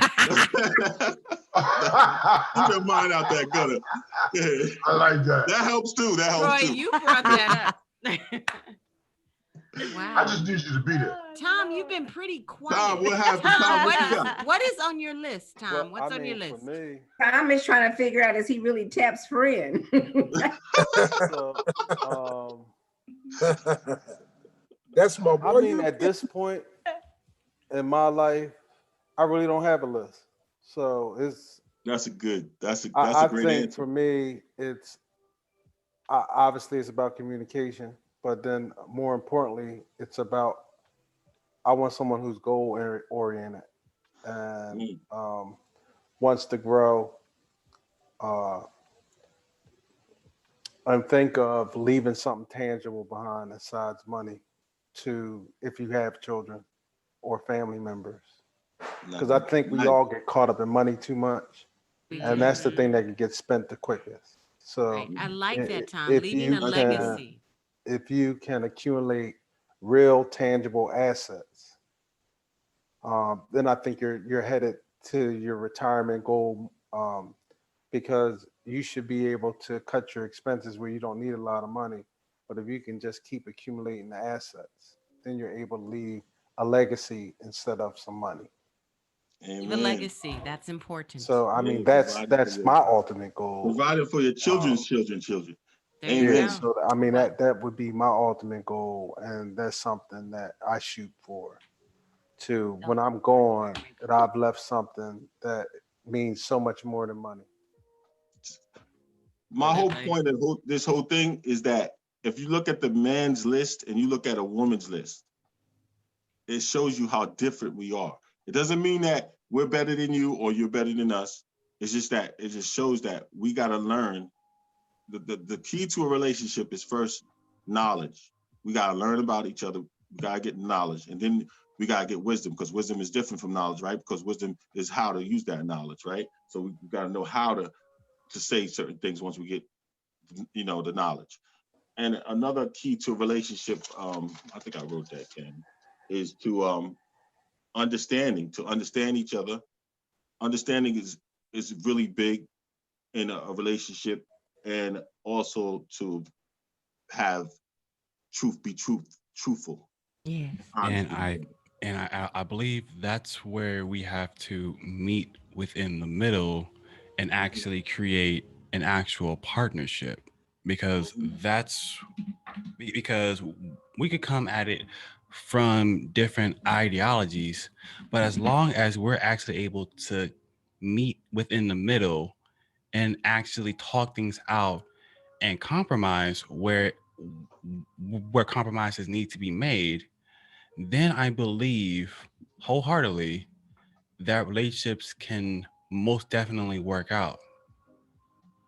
Can I say something? As a man, that has been in many relationships, this is my second marriage. I learned a lot. As a man, you have to be willing to pretty much give more than you take. And you have to accept a lot of stuff that normally you wouldn't want to accept. Whenever you say 50-50, doesn't work out, because somebody's going to get greedy. As a man, I have to be able to give more than what I'm thinking about receiving or expecting from the other end. It comes to a point where what's important for me? You know what I'm saying? What's really important? Your happiness or mine? Because if you're happy, that's going to make me happy. You know what I'm saying? So not that I don't care about myself, because I do care about myself, and I'm going to take time for myself too, but I want to make sure you're straight. I like that, Eddie. Ladies and gentlemen, we have a caller here on the Poetry of Justice show. Hello, caller. You're on the air. How you doing? I'm good. How you doing tonight? Who's this on the phone? Hello, would you like to introduce yourself, caller? Just push your mic button. You're probably muted. Hello, hit my caller. mic button? Yeah, there you go. Now we can hear you. Go ahead, please. Yes, this is Baron. Hey, Baron, how you doing? I'm doing very well. Some sauce, ladies and gentlemen. This is Baron J. Littleton Jr. with Baron J. Enterprises, ladies and gentlemen, joining us here on the Poetry of Justice show. Good to have you join us, Baron. I'm doing very well, and also I have a special. Go ahead. Can you hear that? You're breaking up a little bit. I think he's breaking up a little bit. Changed his picture. I said I have a special guest with me. Okay, and who's that You can guest? get two different perspectives on your questions. Oh, wonderful. Go ahead. Who do you have with you tonight, Baron? Tanya? Federoff. Baron, are you there? This is Lori. How are you? Okay, well, guys, we can go ahead. I think we've lost Baron. Okay, I'm sorry. All right. Anything. I'm sorry. Go ahead, Eddie. Forgive us. Had a little bit of technical difficulty there, it sounds Just like. a little bit. Well, I'm just going back to what I was saying before. For me, it's, you know, you wanna try to compromise. You want to try to be like, you know, give and take. But I find life to be a lot more easier and beneficial in my relationships if, you know, I can basically make the sacrifices, the necessary sacrifices, so everybody else is happy. Because I'm not gonna be happy unless you're happy. And that's Guys, our Zoom room has been listening in and laughing with us along the way. But one of our faithful listeners, Mr. Stevie Johnson, says his 10 things are honesty with herself, me, and with others, smart, not necessarily intelligent, but educated in the book and in the street. Also, if she's smart, she'll have wit, and wit equals humor. I need to laugh. We need to laugh. Good humor. 3, spiritual connectivity, which leads to talent, creativity, and chemistry. Those are his 2 cents. Thank you, Stevie. Thank you, I like Stevie. that. Nice. Okay, so basically start off, you know, as a best friend, you know, I'm actually get to know the person, you know, I'm to actually have these moments, and if those feelings develop even further, then you can take that next step. What's the next step? That next step would be to the actual relationship, because most relationships should start off with a friendship.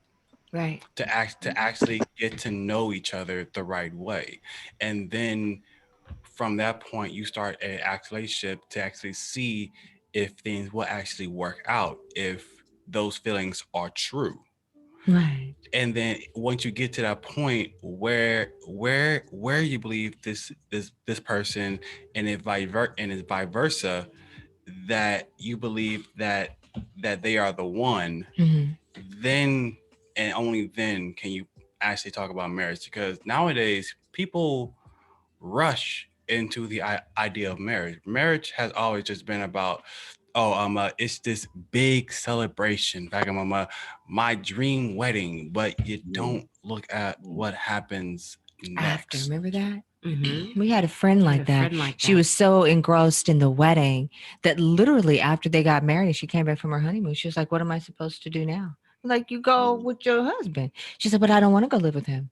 I don't want to go. What? She was, you guys know who that is. Remember that? You remember that, Shelly? Sounds like a bridezilla. What, right? Hey, I have a chat for you guys. Right? We're right along that line. So, guys, here on the Poetry of Justice show with the chat, we have chatograms where some of our listeners will share dilemmas that they have in their life. And I think this is a really good time for us to listen to our latest email and give some wisdom and thought.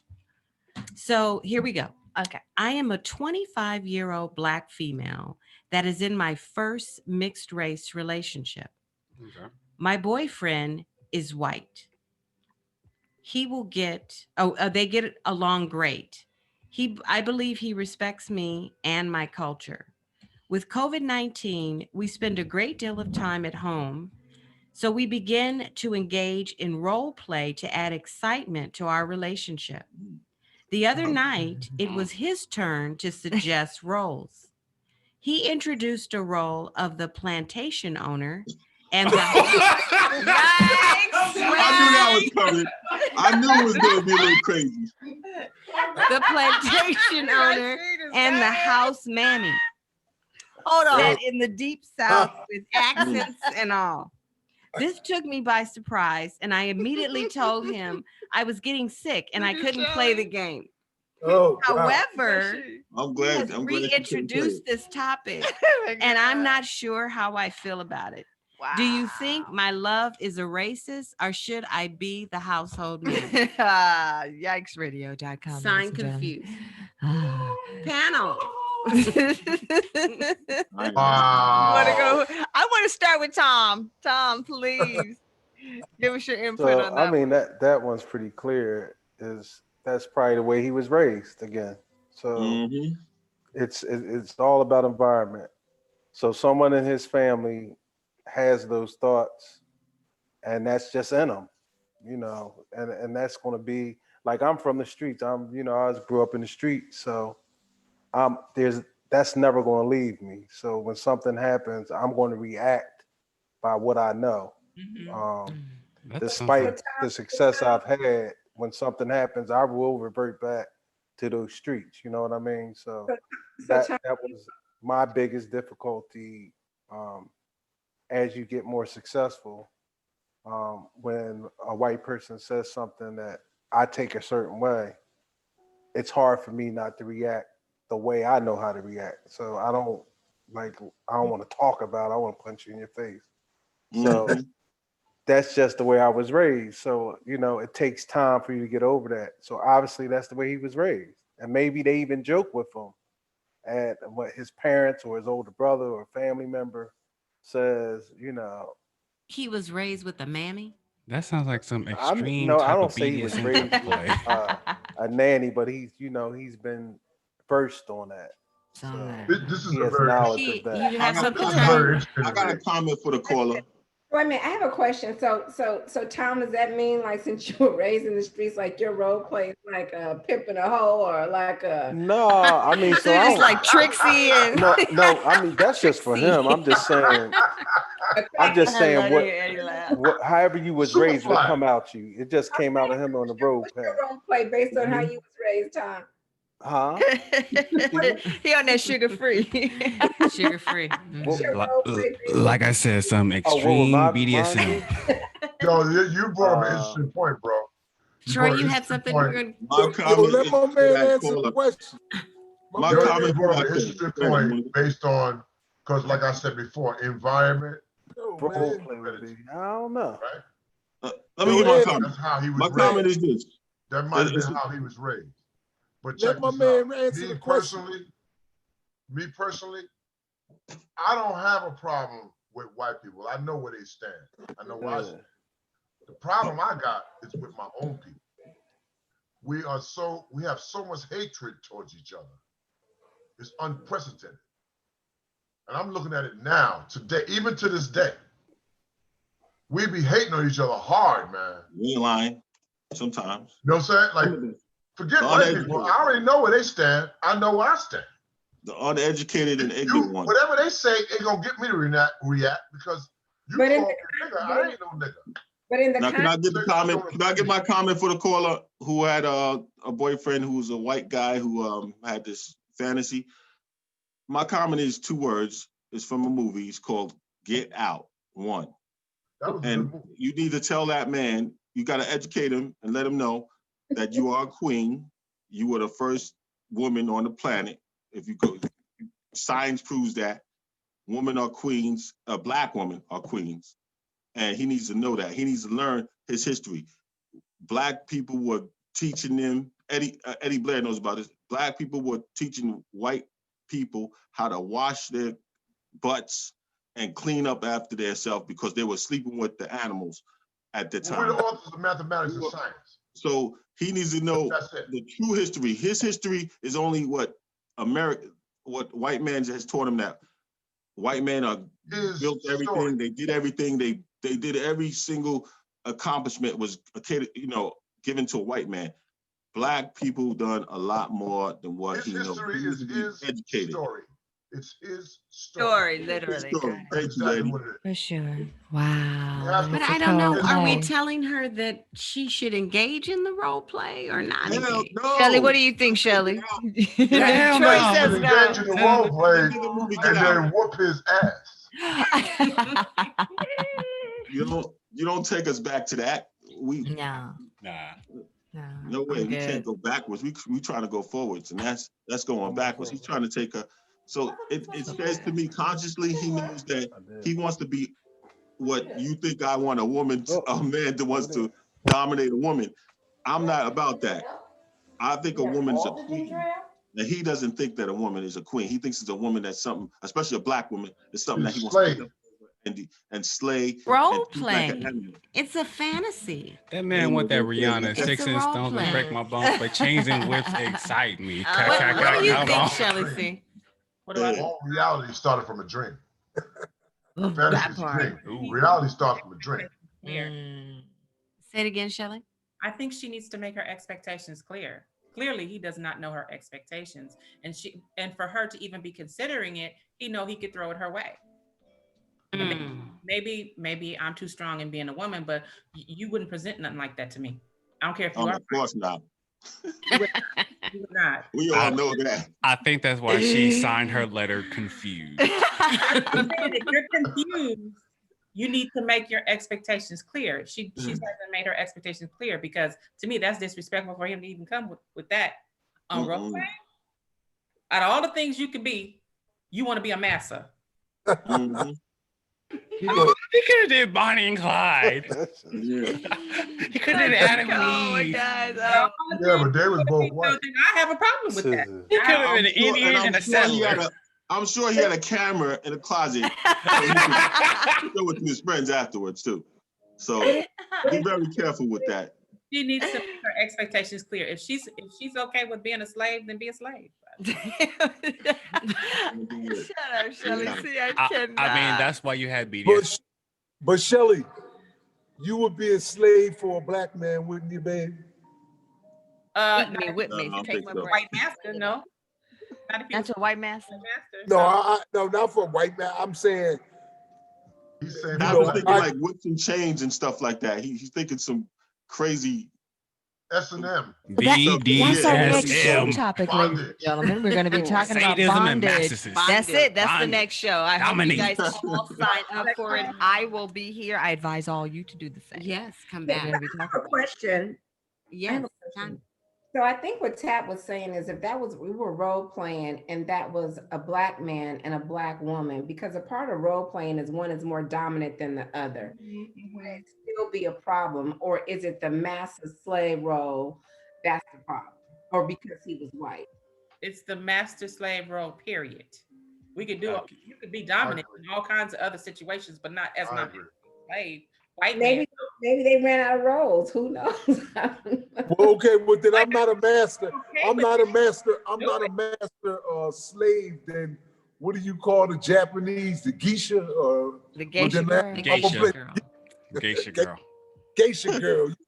You the geisha girl. How about that, Tanya Michelle? Tanya. Gee, I'm the concubine. You're the geisha girl. I'm the shogun. Yeah. You're Trixie and I'm Mandingo. I'm gonna show you my will of the samurai. I like that one. Yeah, I like that one, Jack. Yeah, Mandingo. Take me down. Okay, guys. So we have to respond back. So am I hearing from the panel that we need to tell her that it's inappropriate? Get out. Let him know that. Let him know that Jesus was black and Eve was black also. So he came from a black woman. Tell him like that. You need to respect the black woman like you came from one. I think that if she's asking us because she's uncomfortable, and anything that you're uncomfortable with, you exactly. Exactly. So what's wrong with her being the slave master and him being the slave? Yeah, that's what that, How about that one? Yeah, that's more better. That's How about No, her but- being the slave Eddie gonna master? just change the gender Yeah, all he- the he world. He really might want to be that. I mean, Radio, nowadays everybody. the actual gender roles are really No, I common. think He really they might want to do that, Jackie. Yeah, I really, think- Carl.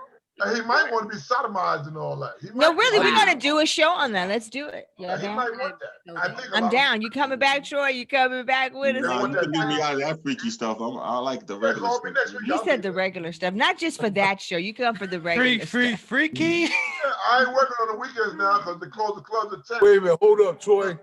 That was Wait, my hold up, past. Troy. You know what?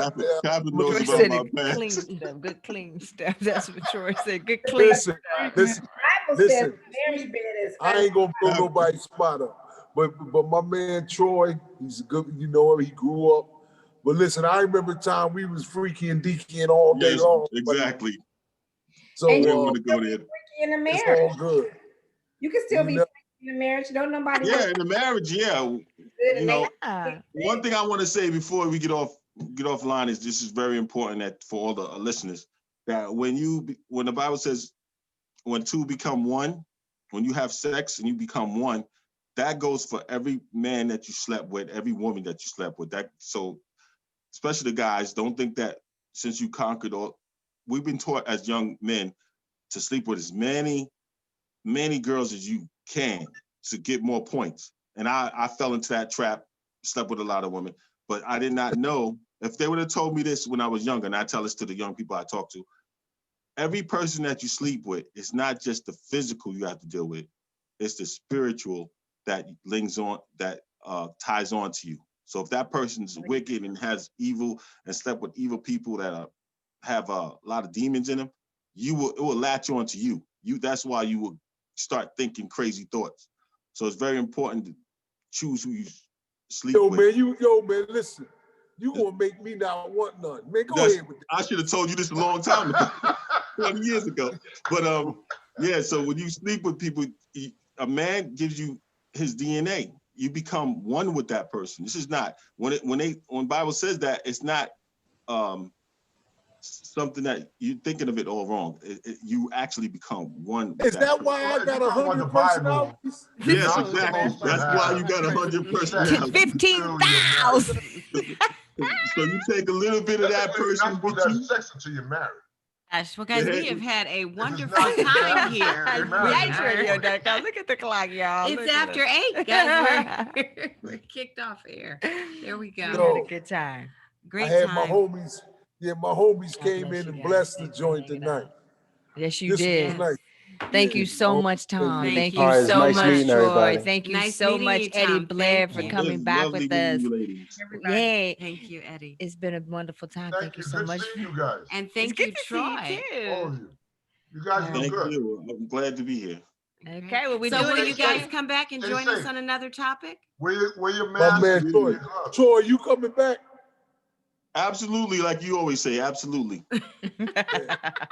That's Tom, it. can we invite you No, back? Is this the Troy Yeah, that I know I'll carve from out some Times time. Square? All right, thank you. And of course, All right, Eddie Blair is our V.